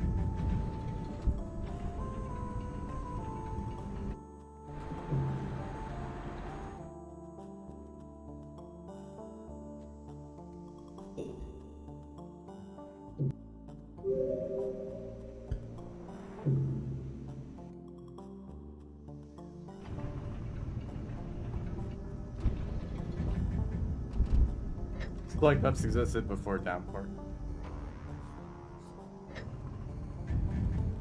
Yeah, technically they did.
There's something here.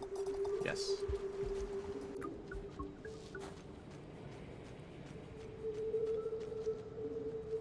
Must have been the wind. Nice jump, dude.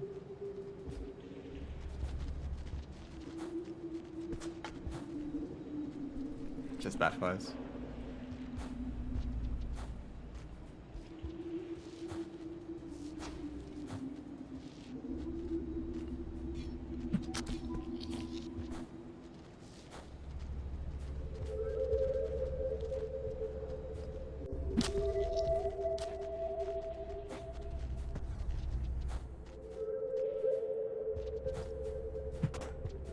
Too high up.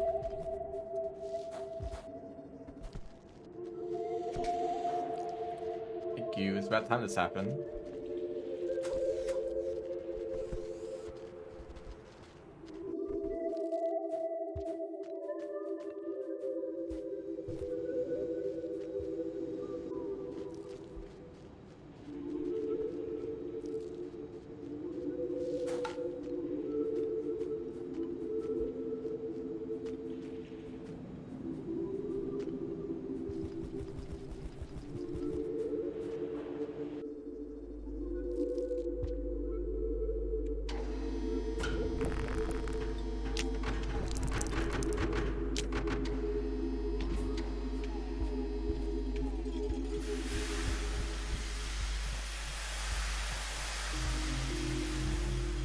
A little bit early.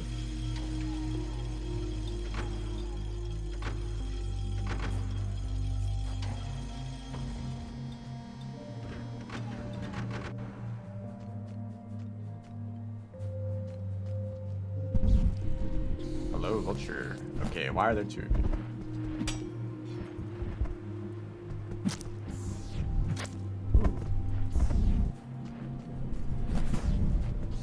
Better not. That was unnecessary. Maybe not.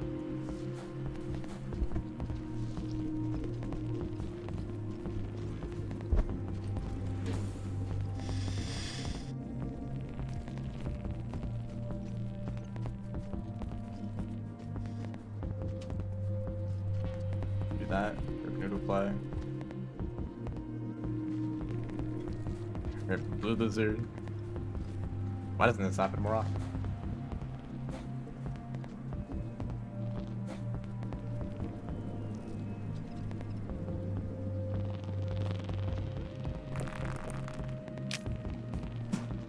You know, come to think of it, usually, you know, people like to talk about Reynolds' ecosystem, you know, all the creatures in the environments, all the interactions between them. So stuff like this right here. Here is a pink lizard is eating animal, the noodlefly. And you can see another interaction, like the noodlefly mother is now mad at the lizard. I don't really know how they hear it between rooms, but they just do. I feel like there's just not many interactions like that, though, you know? I don't know, maybe I'm doing too many speedruns or playing difficult characters. But there's like only like one layer, really? Like there's like the random like harmless creatures like squidcadas or egg bugs or noodleflies, you know, that get eaten all the time. Like that's it, you know. Like what do all those creatures eat? Like bat flies? I guess all the other random food items that the slug cat eats, but you never like, okay, come on. You never get to see that, you know. It's pretty rare. Sometimes squid kitty eat bat flies, sometimes jetfish eat like random fruit. It's not too common otherwise.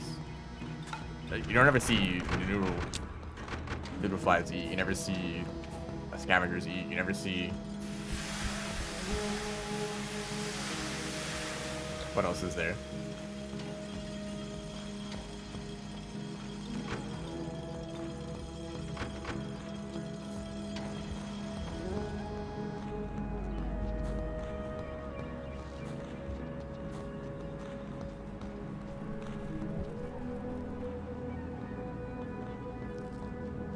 Yeah, the physics is very good. The way every creature moves around, like, okay, not realistically, but in a way that feels realistic and not just like an enemy that's moving across the screen, you know? You see Yeeksy, they pick up like fruit. Gooey ducks hanging from the ceiling. That's what they're jumping around for.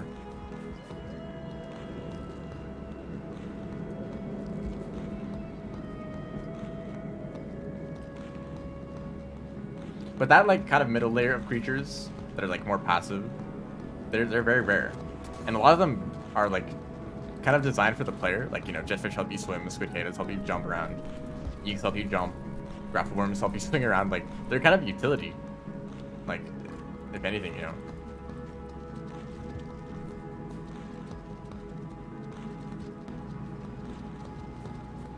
Everything else is a predator. Are there any like large non-predators? Deer. There's the reindeer.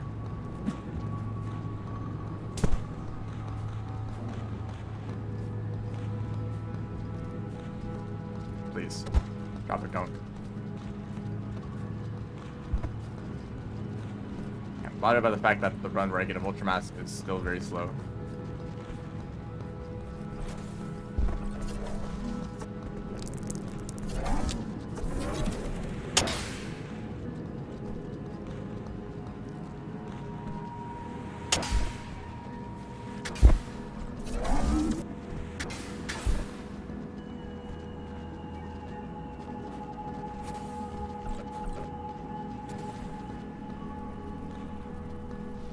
Garbage runs are cool. I think like noodle flies are like, okay, I guess because of how much I mentioned noodle flies, they're probably my favorite creature. They're just there, just to be there, you know.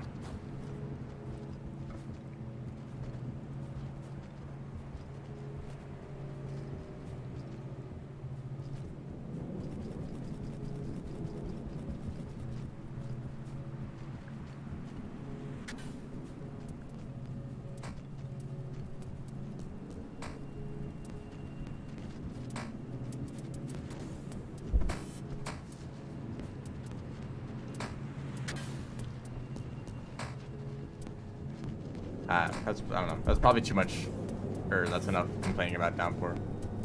It's cool. It's fun to speedrun sometimes.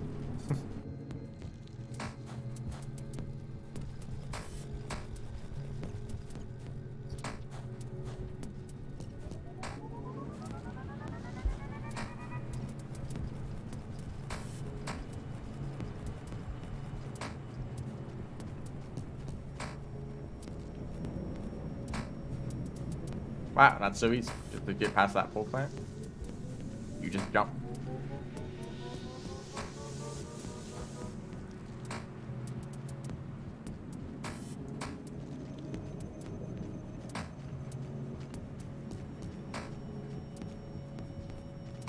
But shouldn't the number of oh gosh, why do I talk? The number of prey should be like way more than the number of peckers, right?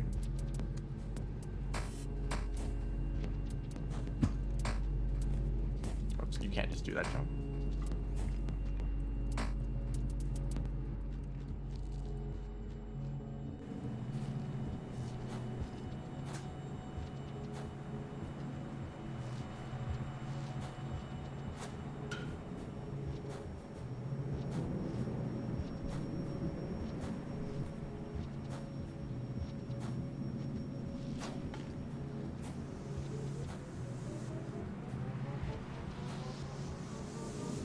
He knows that I'm here, but not really.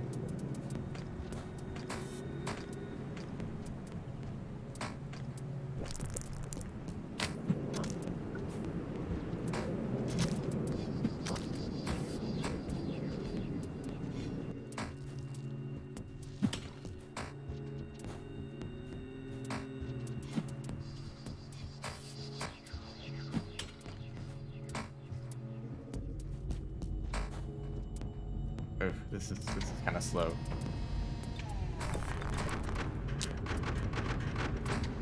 I'm just maybe a little confused by just rooms that are just filled with like 10 lizards.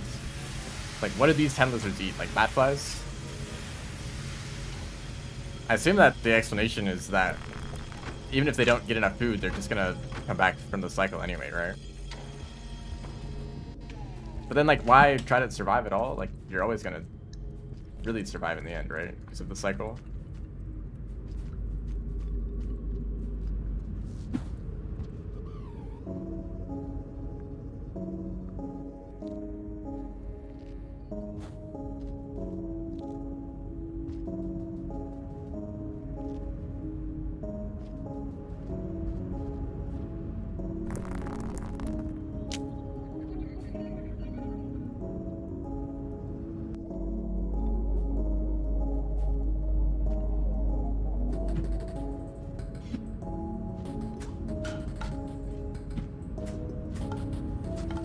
I don't know why sometimes I stop moving in a straight line.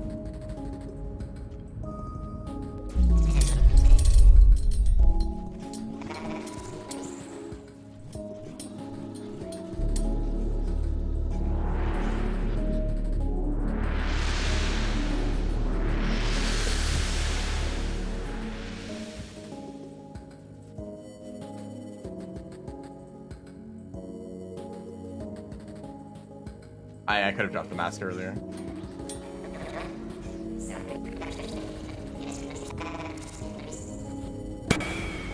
Oh my gosh.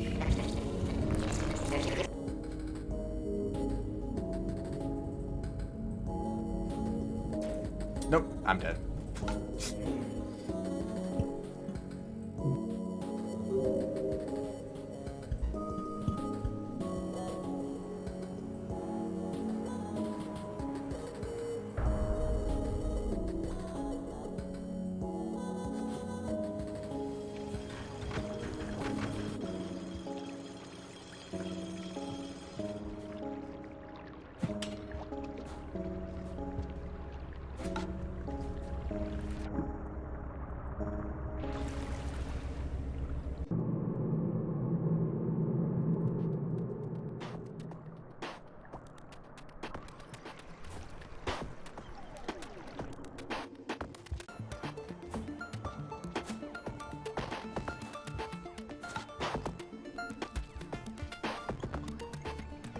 Frame down.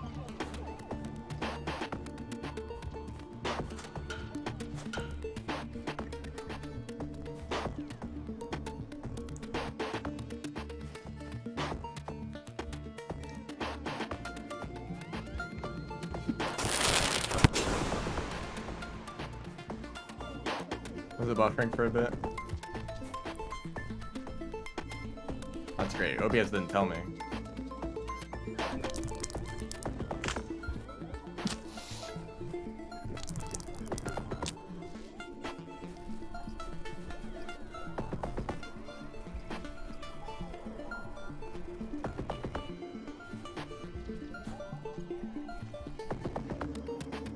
That's cool too.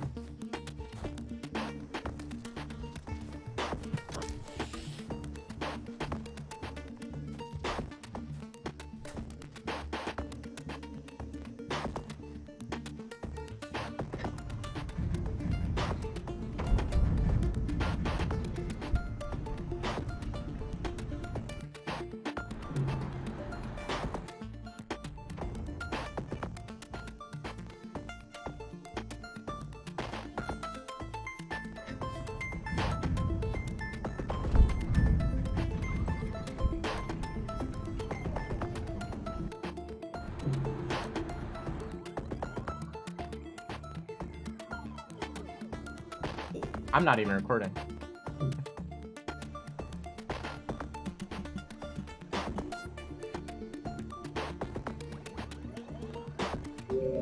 It's just nice I didn't finish a run. It could have been invalidated by that. That's cool.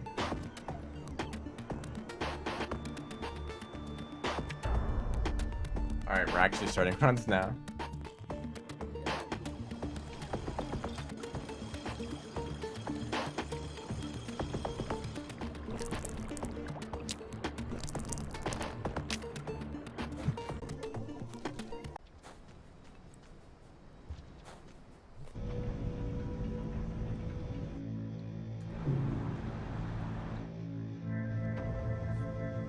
I think that underhang is like the most difficult part of the run, but mostly because of just a handful of rooms that are just really bad if there's a creature in them. Just those long vertical or horizontal corridors where if there's a slime lizard or a spitter spider, you just can't really get past it. Really, the best thing you can do is just to drop the pearl and pick up like a rock and try to deal with it. But like, best case scenario, there's a rock and a spear right next to each other, so you can do the rock spear combo. Otherwise, you can only stun them for a little bit. It's really hard to actually get a hit in with the spear with no other setup. I mean, against the spitter spider, you can just use a spear, but usually the time that it takes to react to the spider, drop the pearl, throw a spear, you know, you've probably already gotten hit.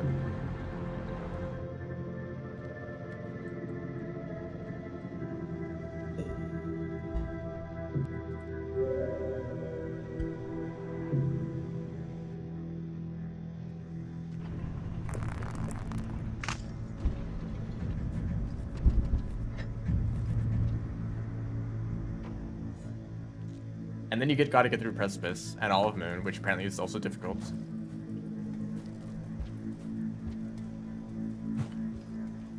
And then you gotta do it all over again. All of Precipice and Underhang, and then Chimney, and then Sky Islands. Like, I've barely made any progress at all. Compared to Artificer, where I actually got a lot of runs that made it to Metropolis. And even like the last few rooms, right? I'd make it to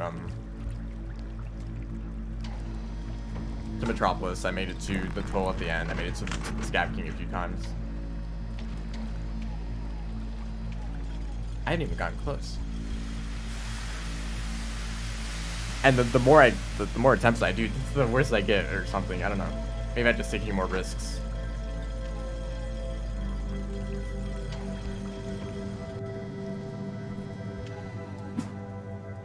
Please don't. Really, don't.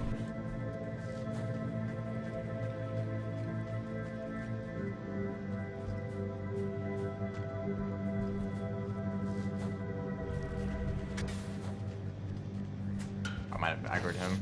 Yeah. Sometimes the droplegs try to chase you and then they immediately give up. Or they just like go back to their position on the ceiling.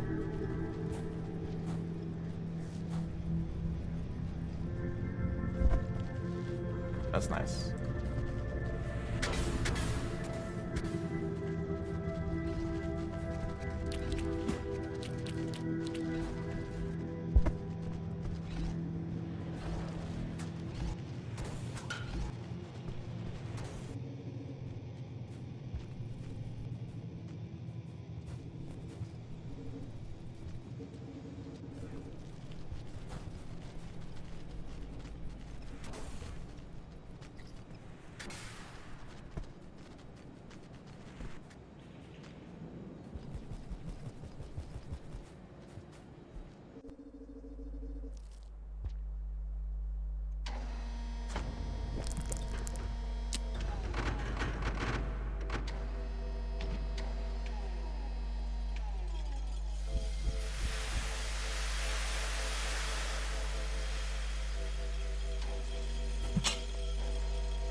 I might be able to get extra food.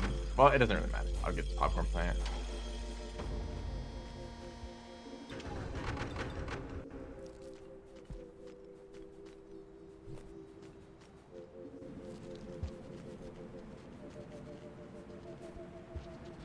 Unfortunately, there's no popcorn plant here. Unfortunately, I missed that jump.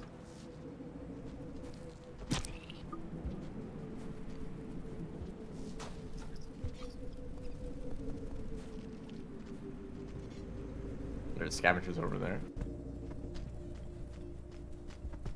The ending of Random Fate. Well, it's already ended. Oh, it's you again.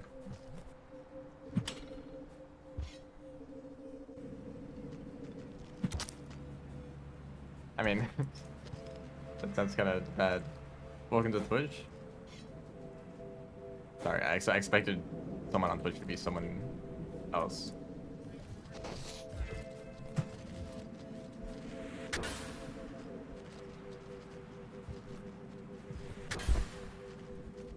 I mean, it's just as empty on Twitch as on YouTube. Uh-huh.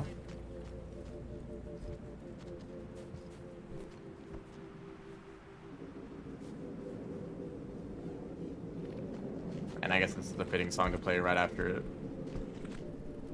More moon. Where are you going?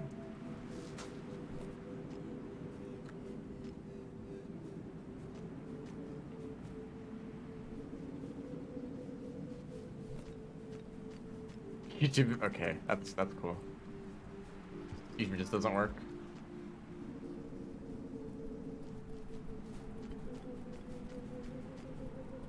Man, sometimes the king vultures just show up instantly, and sometimes they just hang out up there for like 10 seconds. I hope that it's just on your end and not I mean, it's not great that it's on if it's on your end, but I'd rather it just be a problem for you than for everyone on YouTube. I guess I could have said, I hope it's a YouTube problem. Or it's not a YouTube problem. I'm great at speaking the English language.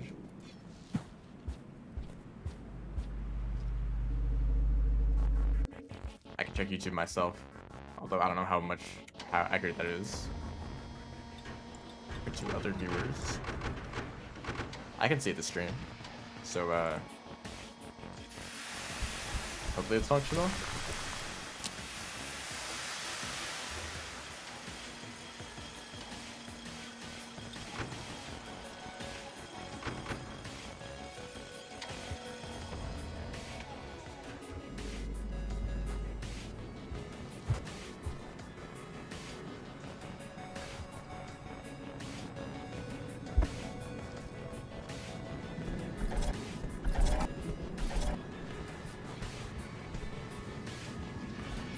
Hello.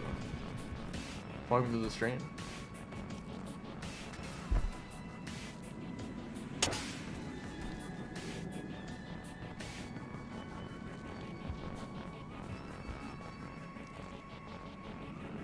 Are you new to Rain World? You know what's going on here?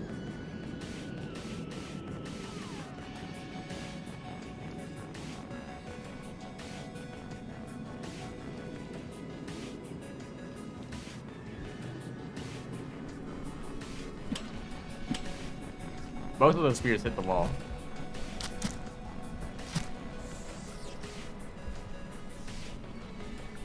Meat Saint? Alright. That's enough. Doing a speedrun of Spearmaster, which is very difficult. I've been here for a while.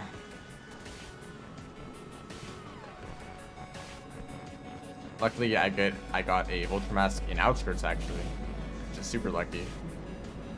Not only to see a Vulture there, but actually be able to kill it for the mask. Well, yeah, I think I killed it. You don't need to, though.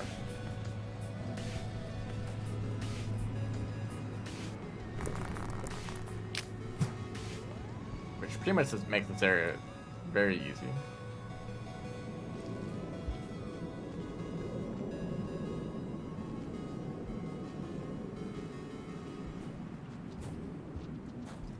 You know, I guess if I look back at all the runs that I lost recently, a bunch of them were from kind of dumb mistakes that I definitely could have avoided. Favorite to speedrun? I like Rivulet.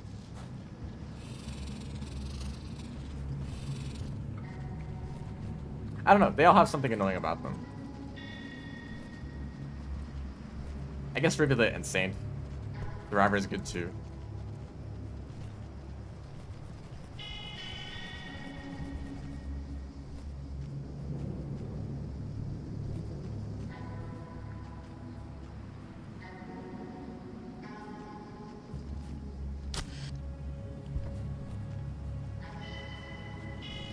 Honestly, the answer could also be Monk. I don't even speedrun Monk that often. It's usually, I think people care about Survivor categories more, and there's big overlap between Monk and Survivor. But Monk really is just default movement with less creatures, which I usually have a problem with creatures in speedruns.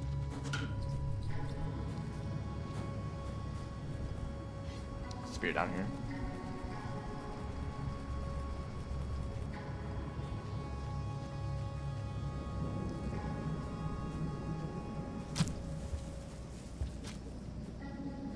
I don't know why that guy doesn't give me any problems.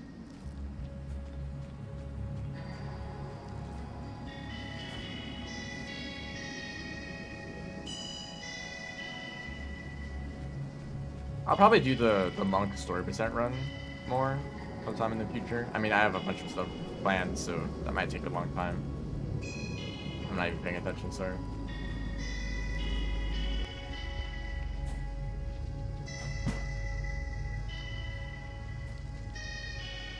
But Monk seems kind of fun, just because there's less creatures.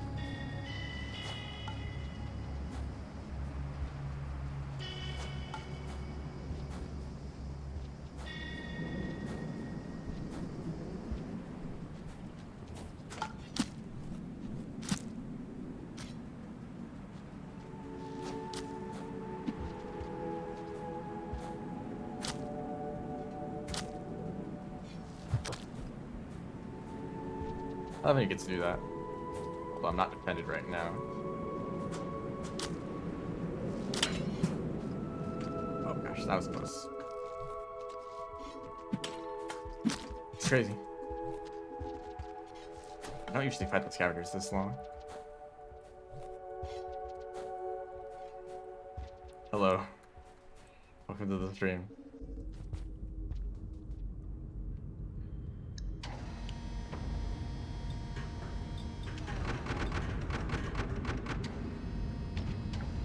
Unfortunately, I don't think there's any categories in Rain World that are like super ideal. Although, that's kind of the case for a lot of games. Usually a speedrun just ends up being whatever you can do to make it as fast as possible.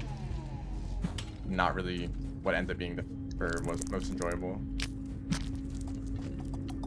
I should have created a spear earlier.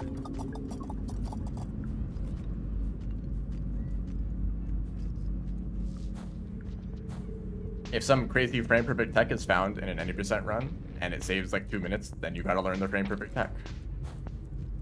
You know? It's gonna take forever to learn and maybe it's kind of difficult and you lose a ton of runs because of it, but it saves 2 minutes. You know? Rainbow doesn't really have anything like that, but just kind of the things that you have to do are kind of annoying in the first place. But those are the things you have to do, and you know, unless we were to create our own categories and maybe use mods to like fix some things to make them easier.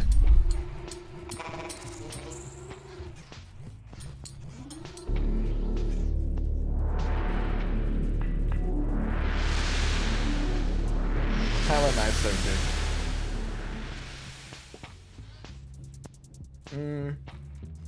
I've played the game a lot. I've almost exclusively been doing speedruns for the past like year. Not exclusively. I've been doing a lot of speedruns throughout the past year. So I mean, hopefully I'm good at this point.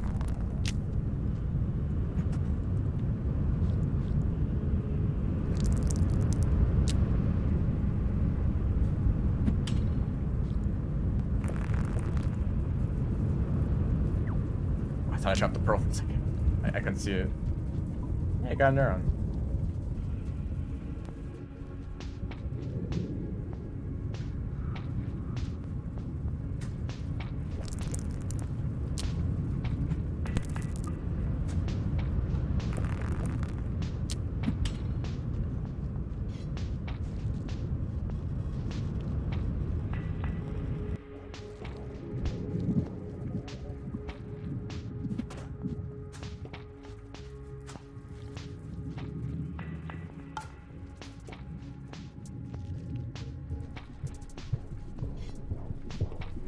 Whoops. Okay, there's an inspector there. Be careful. Me. He's mad. I picked up a neuron.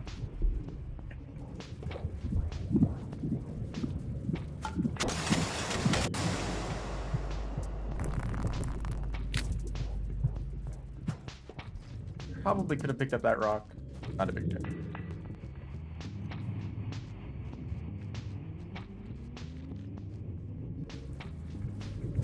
Okay, I like that inspector at the top of the room.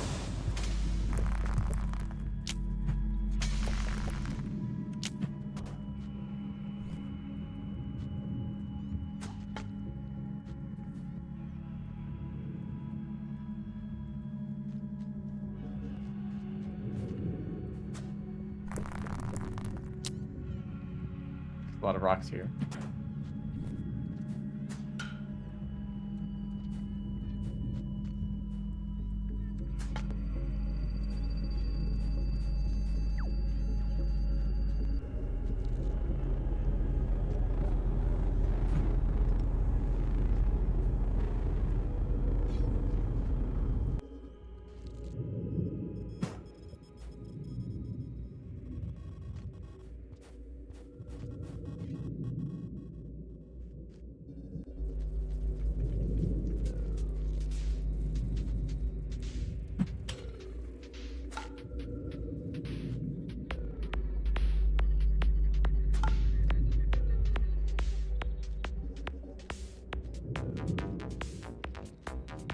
Maybe you have to do that tunnel boost earlier. Because usually if you delay tunnel boosts a little bit, then like that's the fastest way to do them. But sometimes it seems like, I guess it's just because it's zero gravity. Just slower here. Just do it like that. Hello. Welcome to the stream.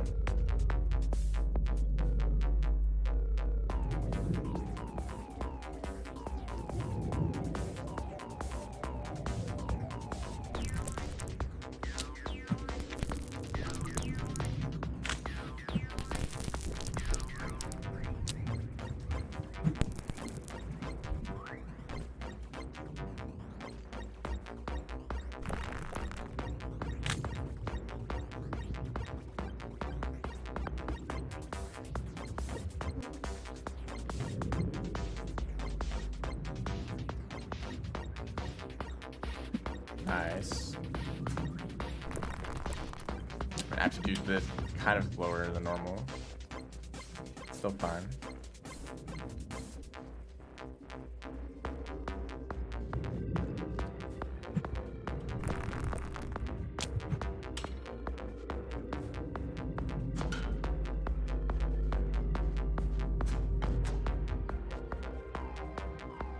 Ah, that's, you don't want to end up here.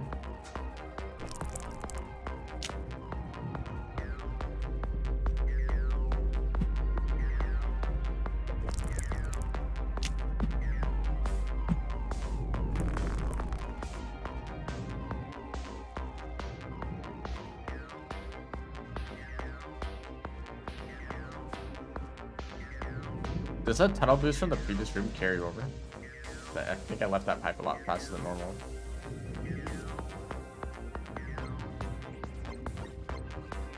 Just 200% on Deathman. You know, it's been a while since you've talked about that.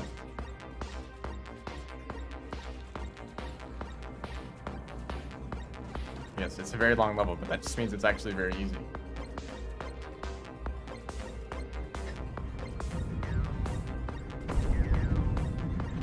It's worth playing the level from like 50% onwards, just to get used to being far in the level.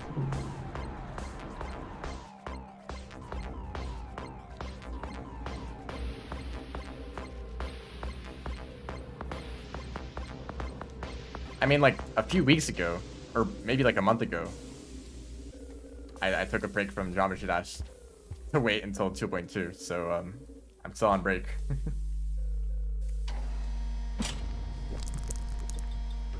Like, alright, like I completed a level and I was like, alright, that's enough Geometry Dash, I'll wait for the update, which should only take like a week. Spoiler alert, it took longer than a week. It actually took longer than a month. Actually 2 months. 2.2 is near. I wouldn't be surprised if it came out like this week, honestly.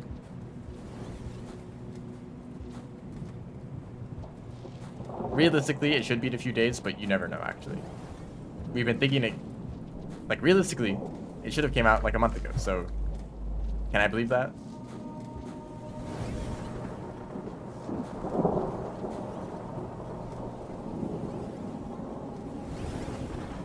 Just to play it next year. Hopefully it comes out this year.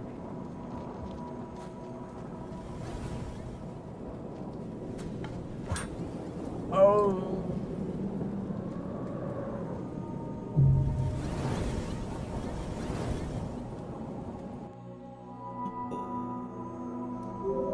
See, it's always some random mistake that just comes out of nowhere. Like, I've never made that mistake before.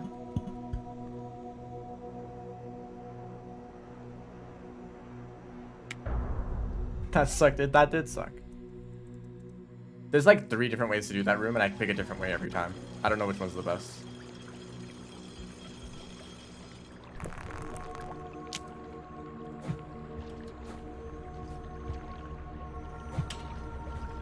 Now I don't have a vulture mask. That was just luck.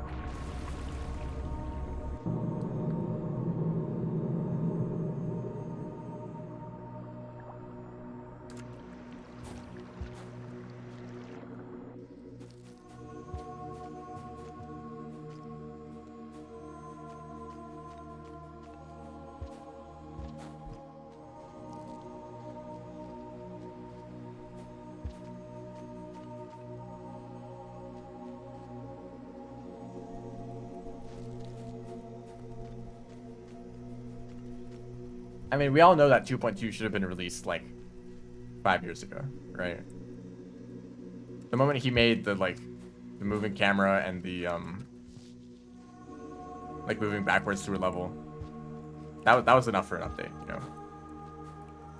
That could have been 2 updates. Here's camera controls.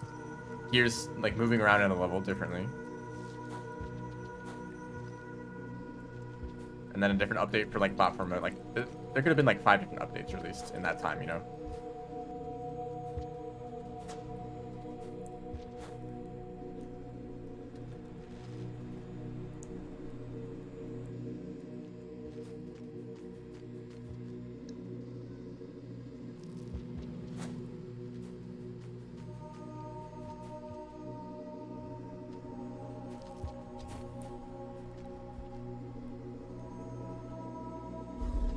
There's our old friend.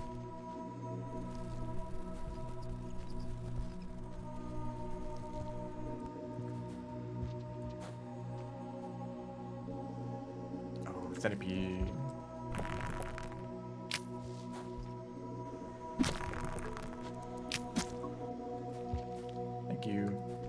connection. Even though you didn't ask for it.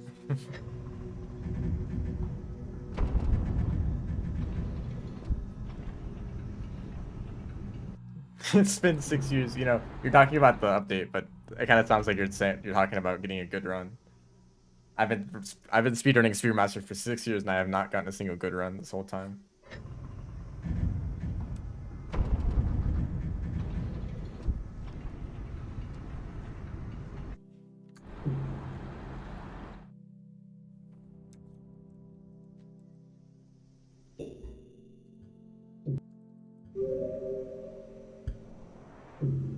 It's only been like 2 weeks.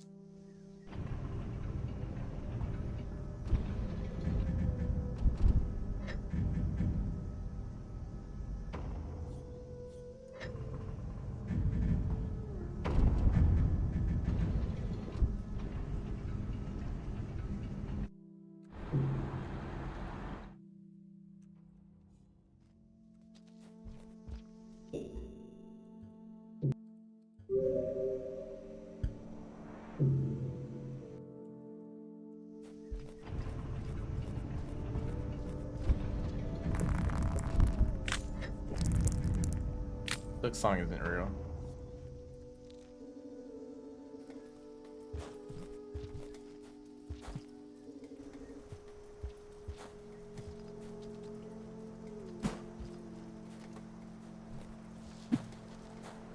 This is very good. This is a very good split somehow.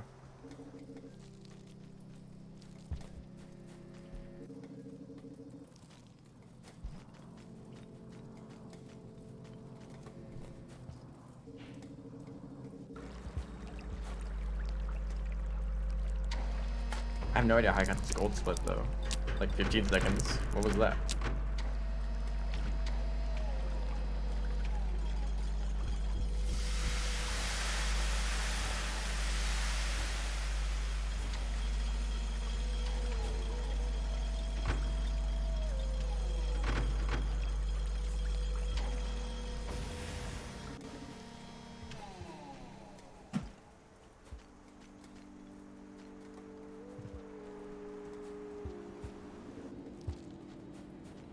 You know, there's not really a reason to skip that popcorn plant. Unless there's like a blue lizard in the same room, and I could use a spear on them instead.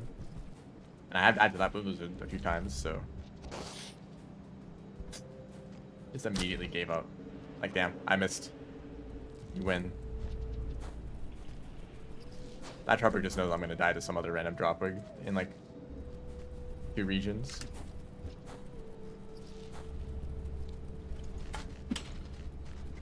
Good job, Spears Master. You are a master of those spears that you definitely hit that creature with.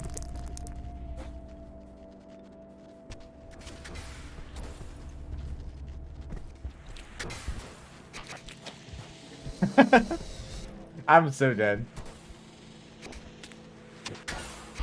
Yeah. Wait. Lion? You missed, dude. Yes, Lion. I knew you were cool.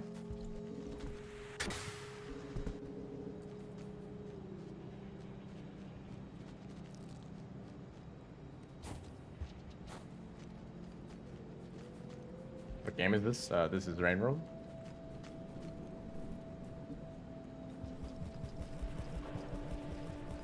It's a pretty cool survival platformer or something game.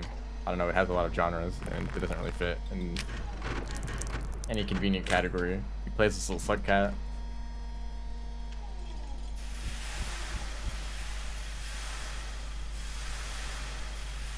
We're talking about Geometry Dash. Is that like mobile game released like 10 years ago? Where like you're a cube and you jump over stuff. The last major update to Geometry Dash was 6 years ago, and an update was... And when was the update announced? I don't remember when we actually knew that Jubichu was the thing, but I assumed that we were just waiting for an update just kind of at all times. Like, the standard was just to expect an update like every once in a while, so... like, such a long delay like that was kind of strange. Yeah, I know you know this is Rain World. That's the joke. But you know that. You knew that too. The impossible game. I'm dead.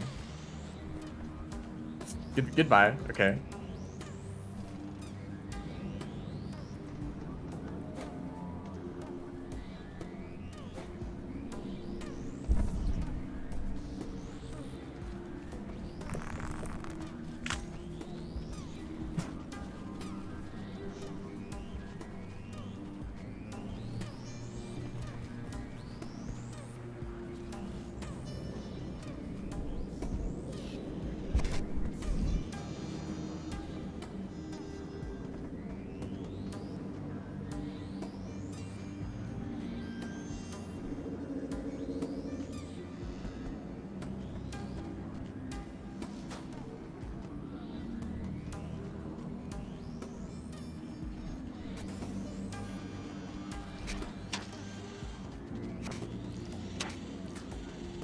Gotta throw that rock at the lizard. What do you mean, what is this run? This is just a normal Spearmaster.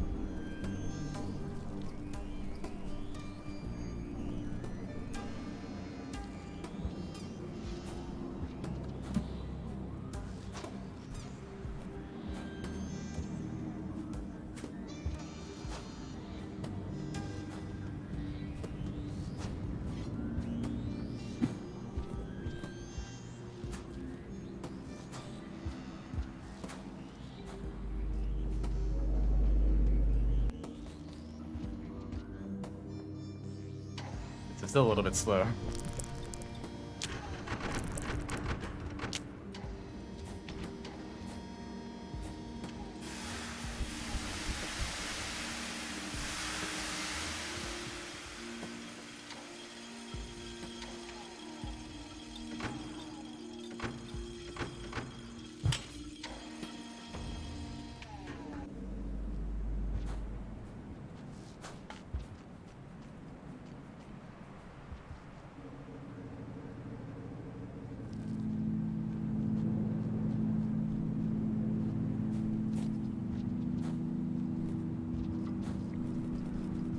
That way.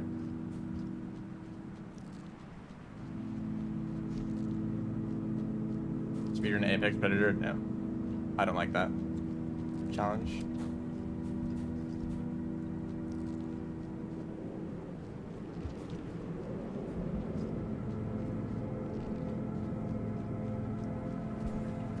I would only want to do it without perks, and without perks it sounds really difficult.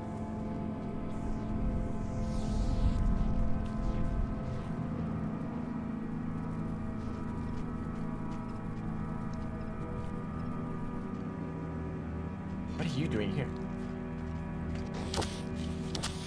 That's what you're doing? That's your whole purpose in life? Just to die to that drop board? That wasn't even in the way? Like, you could have helped me. You could have gotten eaten by a cyan lizard.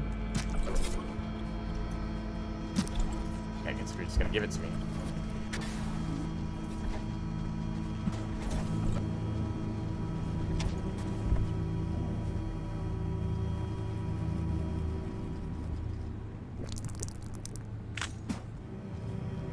I shouldn't have risked doing that, but I did it anyway.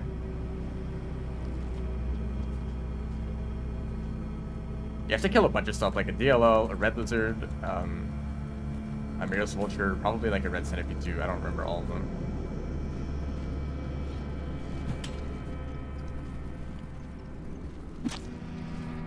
Nice, that was a head spear too. Didn't need to be. Yeah, I think you need an explosive spear, which kind of sounds annoying to get. And I don't know how you consistently kill a Mirios vulture, like even with like a singularity bomb, like they could probably survive.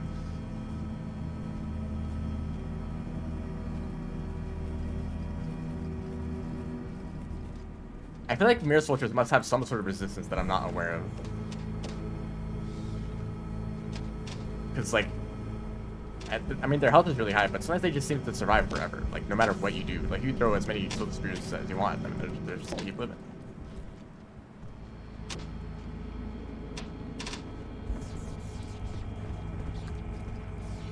Change of Heart is another, like, it's not really a speed run, it's more of a score run with a time limit. Not really a time limit, but you're just kind of rushing. I've never had to get past a vulture like that. I don't know, trying to kill things quickly as Saint sounds really annoying.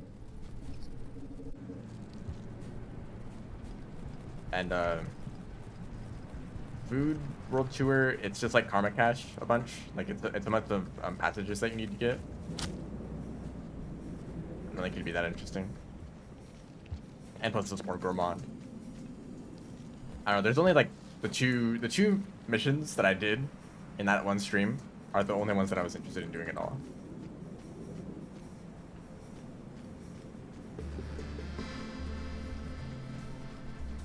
And that's why I ran those.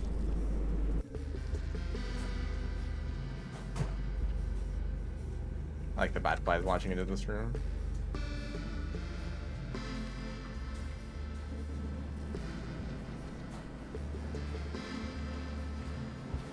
Yeah, the gourmand one is monk, hunter, and then like the outer expanse.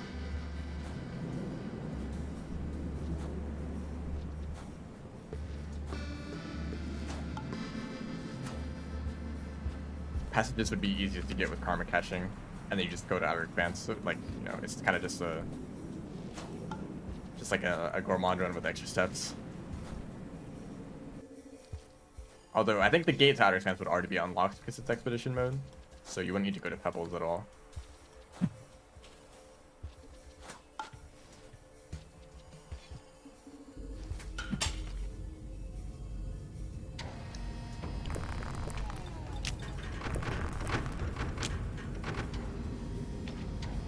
I think I need food.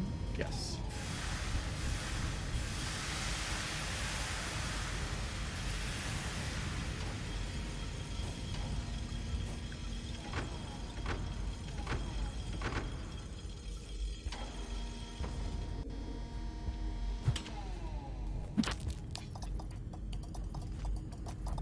Also visit Shoreline. Okay, so like 2 ends of the map and then like a bunch of food.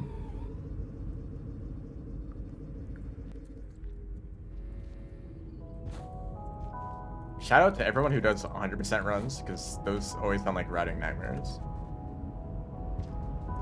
And any speedrun that involves passages kind of sounds awful.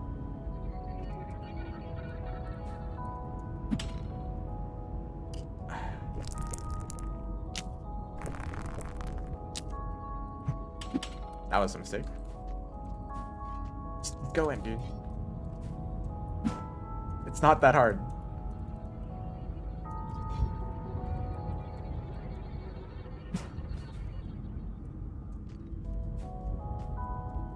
Well, goodbye, run. Nice knowing you. We had good moments.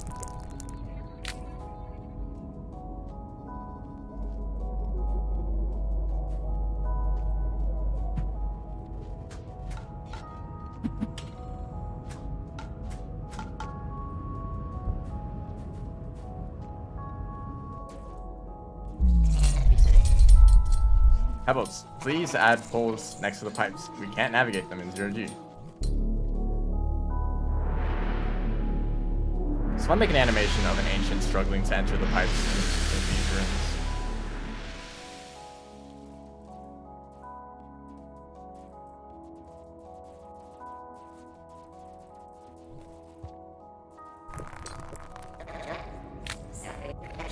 I think a Spearmaster gets shorter in this room. Please don't. Pebbles, you suck.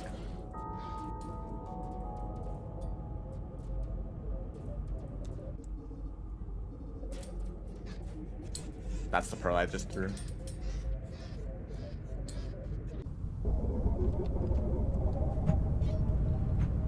Yeah, I like to take all the time loss possible, please.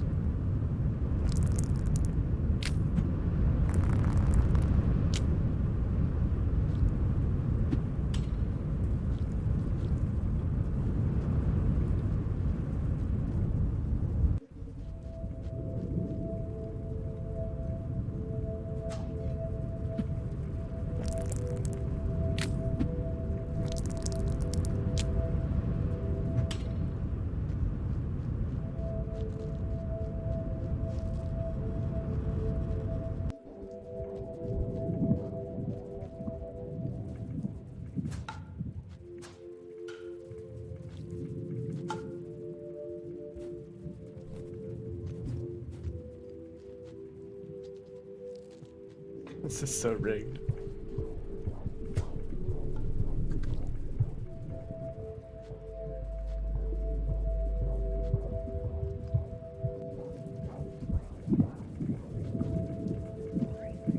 New tech. Don't go down there.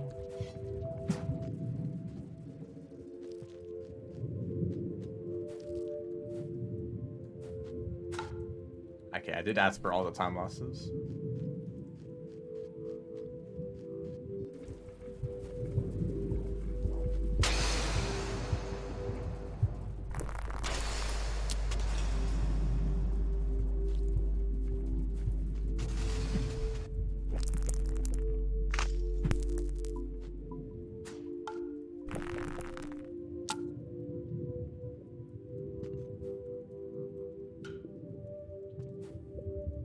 More, please.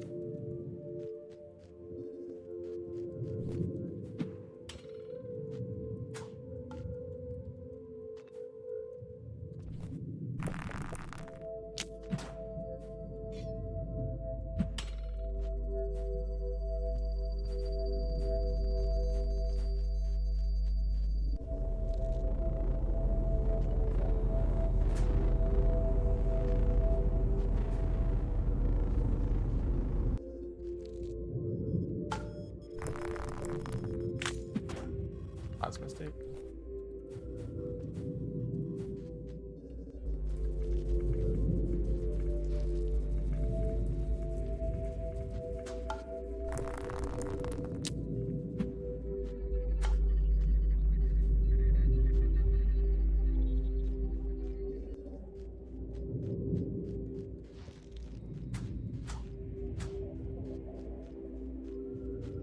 I like how the rocks come back here.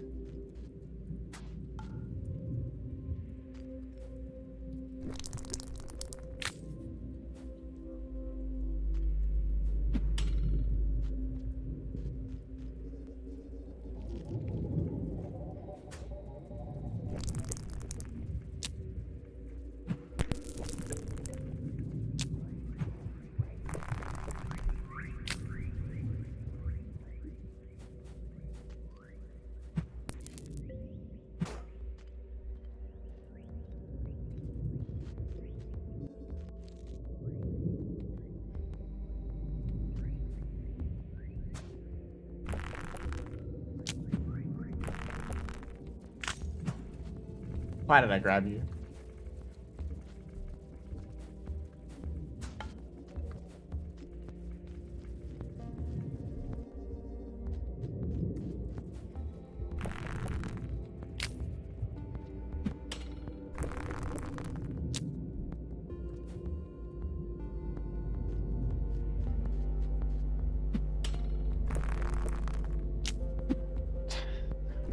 More time lapses, please. This run isn't bad enough.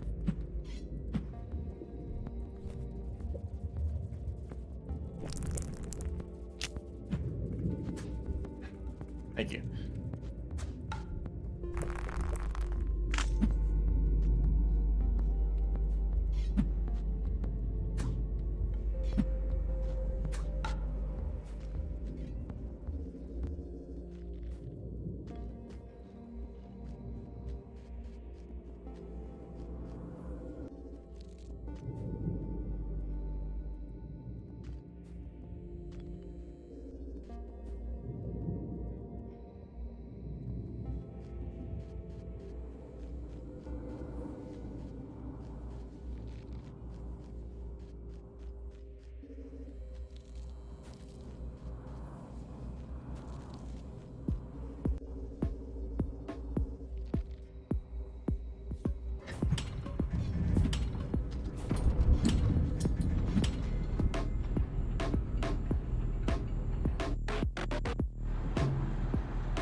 only 20 minutes into the run. Isn't that cool?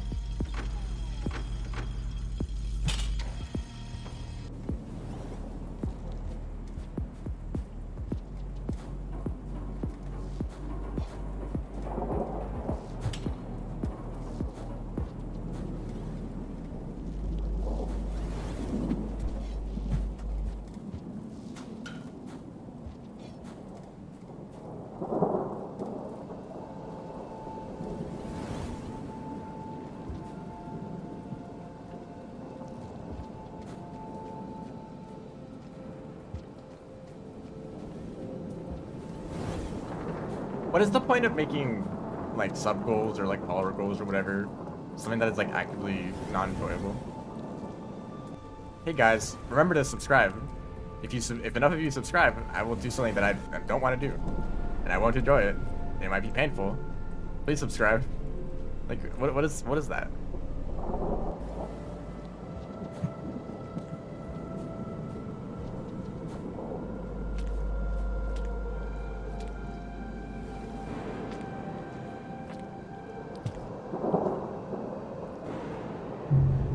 Yeah, that's expected.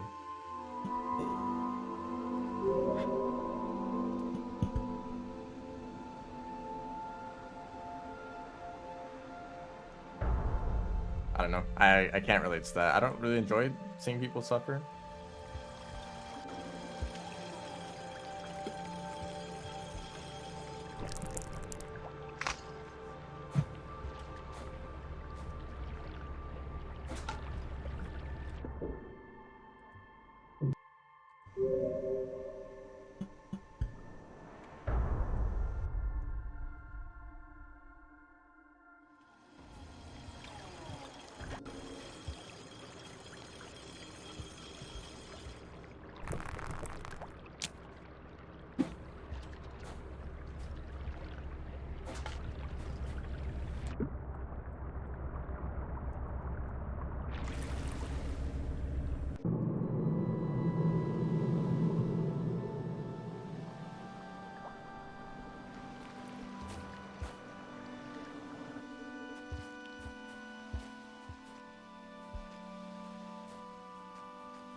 Is this the only green lizard we ever see in the run?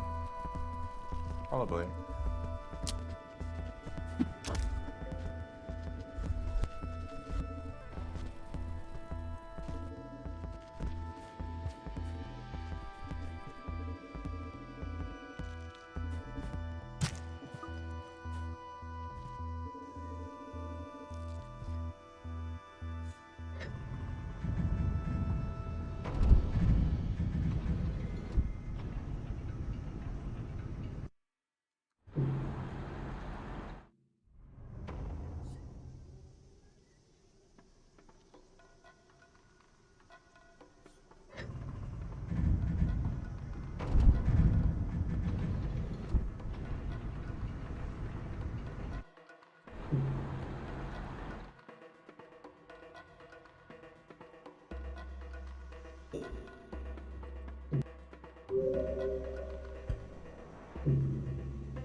Funny, the more of these runs that I do, the lower the sum of bests gets.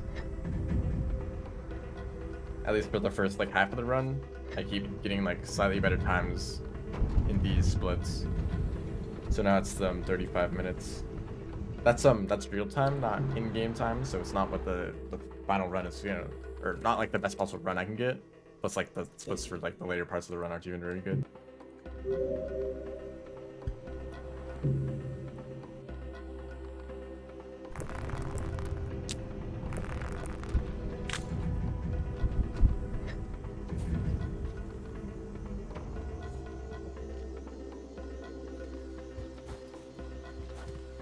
I know that in practice runs, the real time can get pretty close to 50 minutes.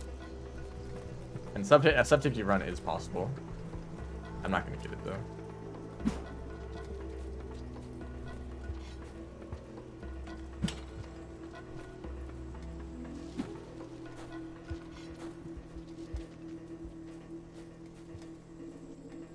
You know, it's funny, if I was going for a world record, I could actually go way slower.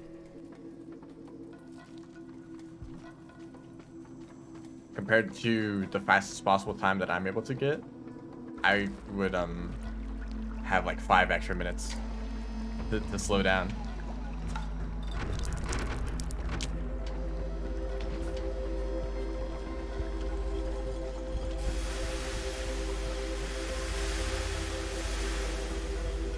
But I don't do that. And we're still here, so...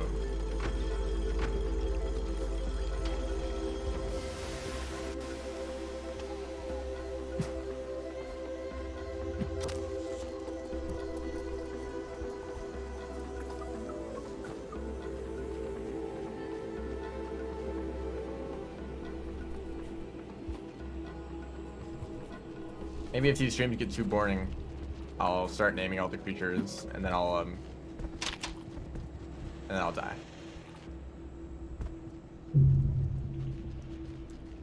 Why are there 3 of them? And then I'll create a system where viewers can vote on like extra challenges to add into the run.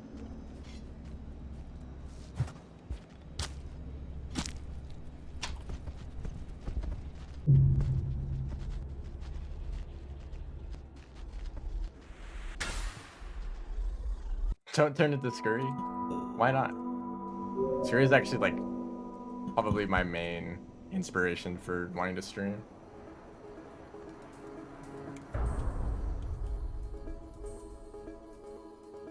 I mean, there's all sorts of different like streamers and YouTubers and such like over many years, but Scurry has been kind of a bit of a model for like how I kind of want to stream.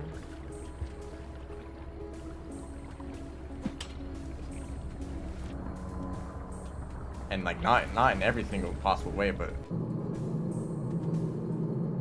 it's cool to know that there's that kind of stream that can still be successful without being like all over the top and like high energy all the time.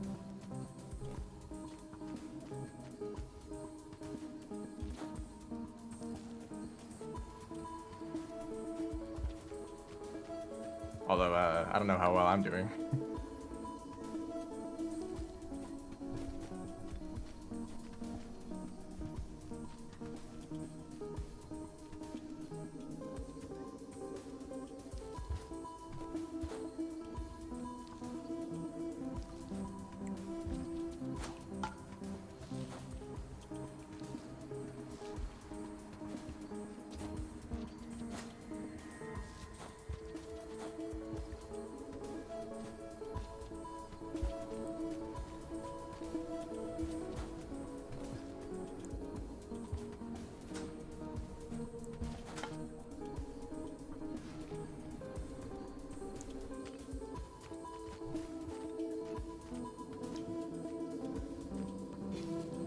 I stole the spear from him. Don't do it.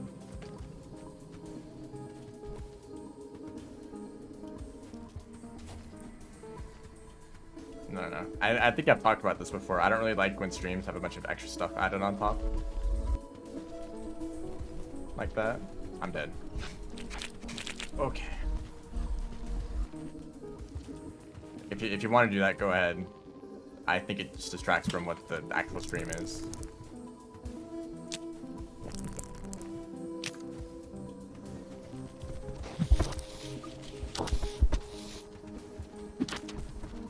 He's dead. I can't get food from a dead dropper.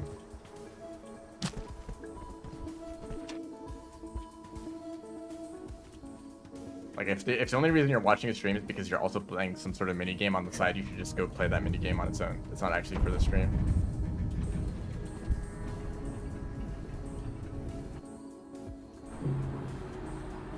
That's not true. You're probably still there for the stream.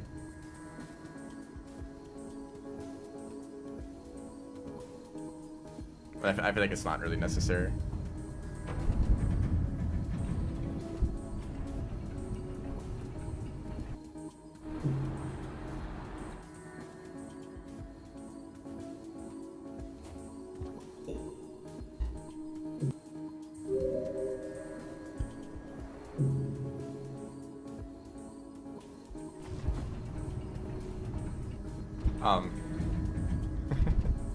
I'm not. Somehow I'm starving upright. Don't mind me.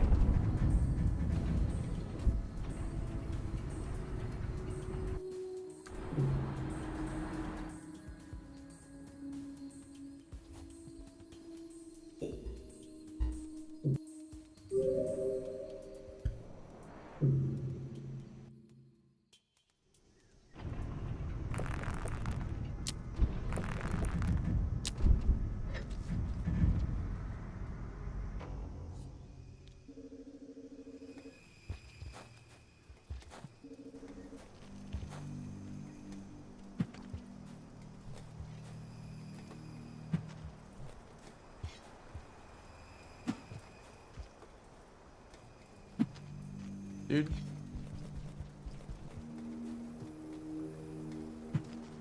Okay, actually, I'll admit, I don't know how to do this.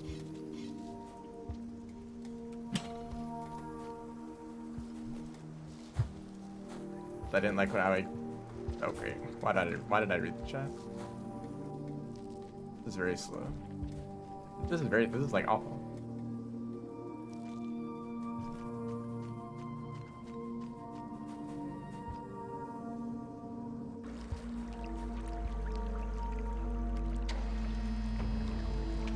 Didn't like how people gave nicknames. Did I say that? Maybe it's something more specific.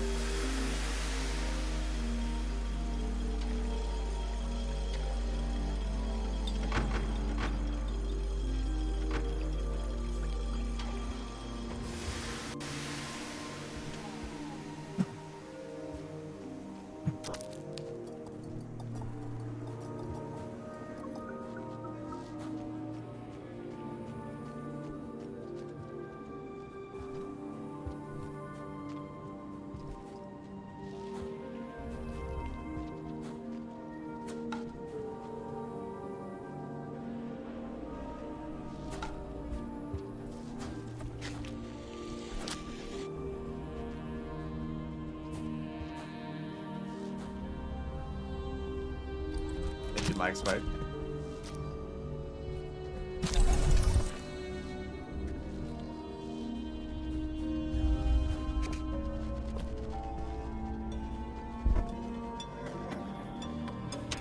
Wow, fast as it.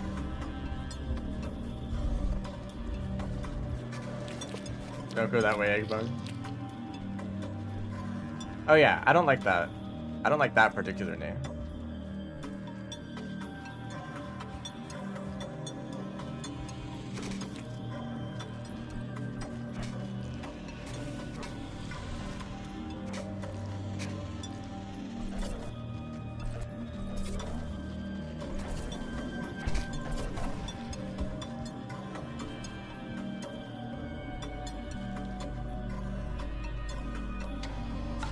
I mean, I think it's normal for people to play Rain World and not know the names of creatures and just come up with a name for them, right?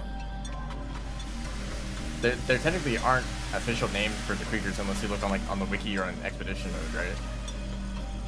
This is Escapeless Doubt. So I think those kind of nicknames are just like, I think I actually kind of like those ones where people just come up with names for creatures because there's no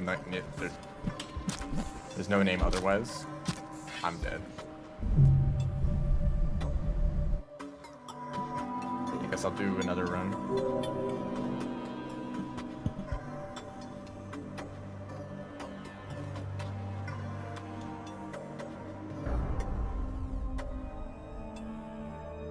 Official names, if you look up the code. Usually the names given to things in code are completely different than the actual official names. Because those could just be what the developers are referring to the items as, or the creatures as. Before they actually come up with official names at all. And then they're not going to want to go back in the code and change those names around.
Mistakes have been made. Consider yourself saved. Scavenger, oh, he's so dead. Oh. Fog demons. The fog demon thing is really funny because before Downpour was released, a handful of streamers and YouTubers got access to Downpour early. And in some of those streams, I remember the developers talking about the fog demons. Like, have you seen the fog demons yet? Of course, it's kind of an awful name to describe stowaways. So we had no idea what to look for. Like, oh, it's this like lump of like dirt on the ceiling. Like, that's not what we expected the fog demons to be.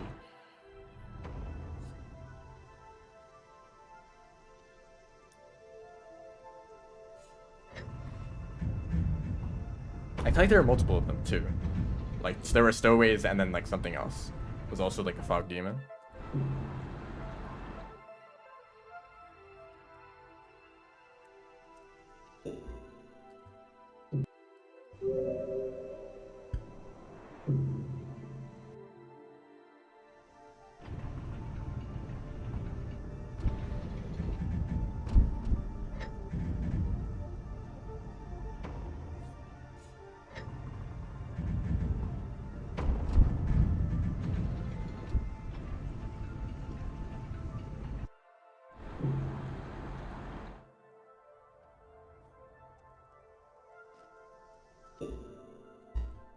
Sometimes I wonder in long runs like this if it would ever be worth it to like die on purpose like 10 times in a row to make the dynamic difficulty a lot lower, if that's even how it works. Right? Isn't there some kind of system like that? Like if you die too much, it makes the game easier. If you don't die at all, it makes the game harder. So throughout a whole speedrun that lasts several cycles, the end of it is going to be a lot more difficult because you've survived the whole thing deathless up to that point. Or am I completely wrong about that whole system?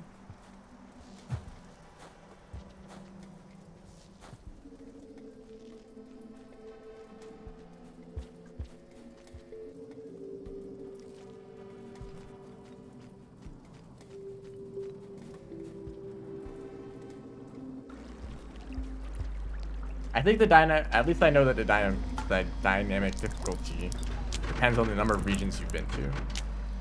So if you traveled to like, if you're only in outskirts, right?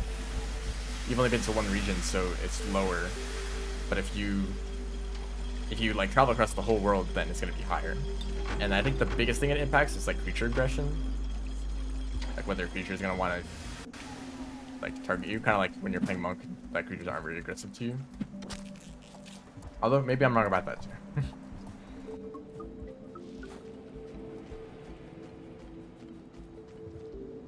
The amount of regions you went through without death. So if I like died right after Pebbles, then it would reset the difficulty. Theoretically, according to that system.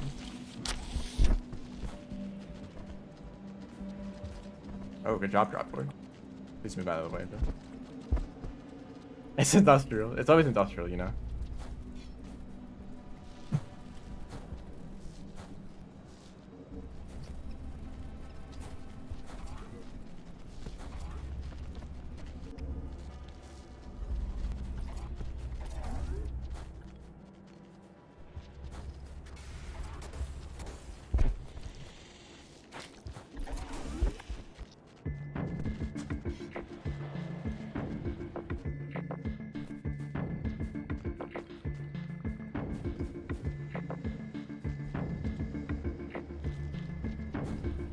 Although karma would be a problem at some point.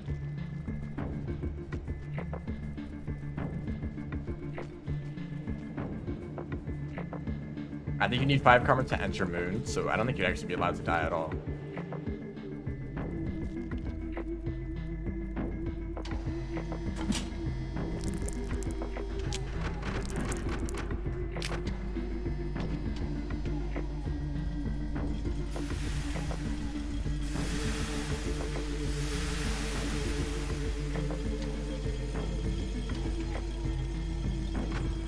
I've died sometimes when going through precipice. I know, I've died everywhere at this point, except for like Chimney. Well, no, Chimney on the way back, I mean. Except, no, I might have died there too.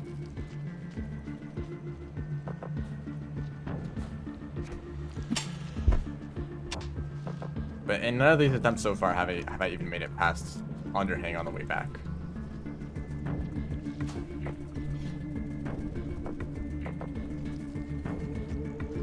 It'd be cool if one of you were an elite.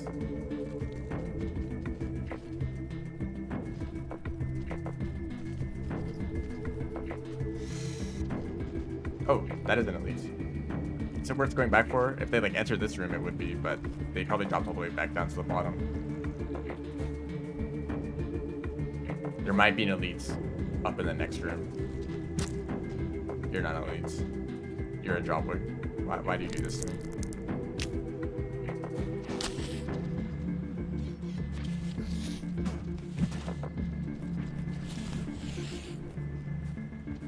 That was certainly a fight of all time.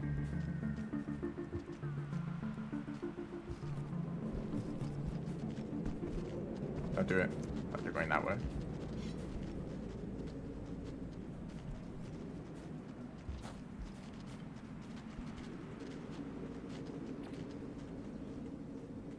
Pearl bad.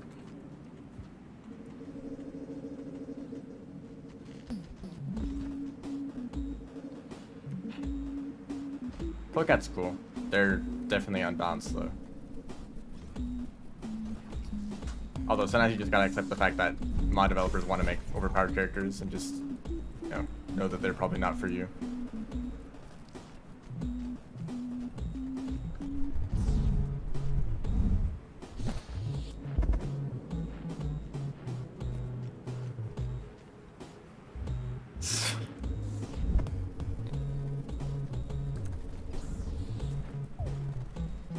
Basically, I just recreate the video, but as fast as possible.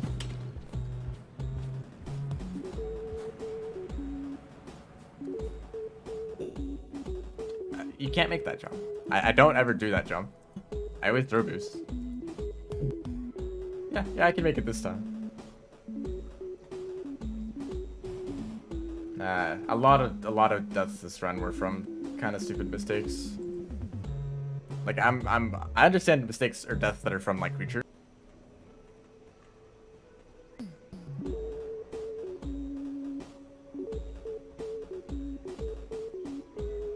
Is it back? Is it back? No, no, no. This is me. This is on my end.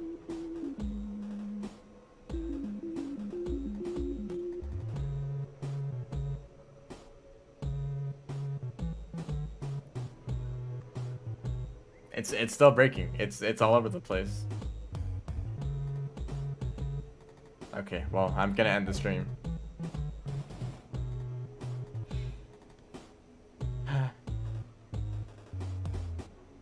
See, that time the stream went down and it told me that it was dropping frames and the bitrate was lower. That's a different kind of buffering compared to the other times where it just buffers for no reason. I'm not even aware of it.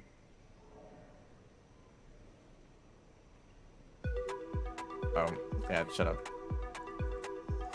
Alright. Well, thanks everyone for watching. I guess I'll just be doing this more. Twitch says the stream is over. Thank you, Twitch.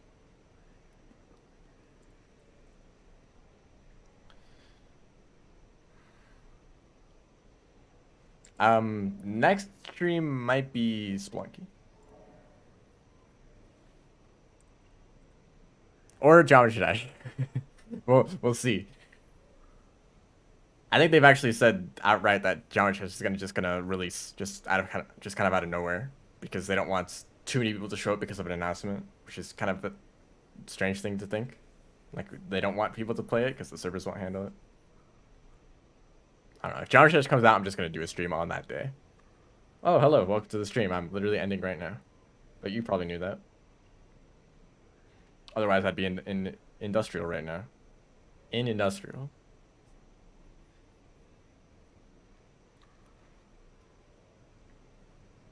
So yeah, thanks everyone for watching. See ya.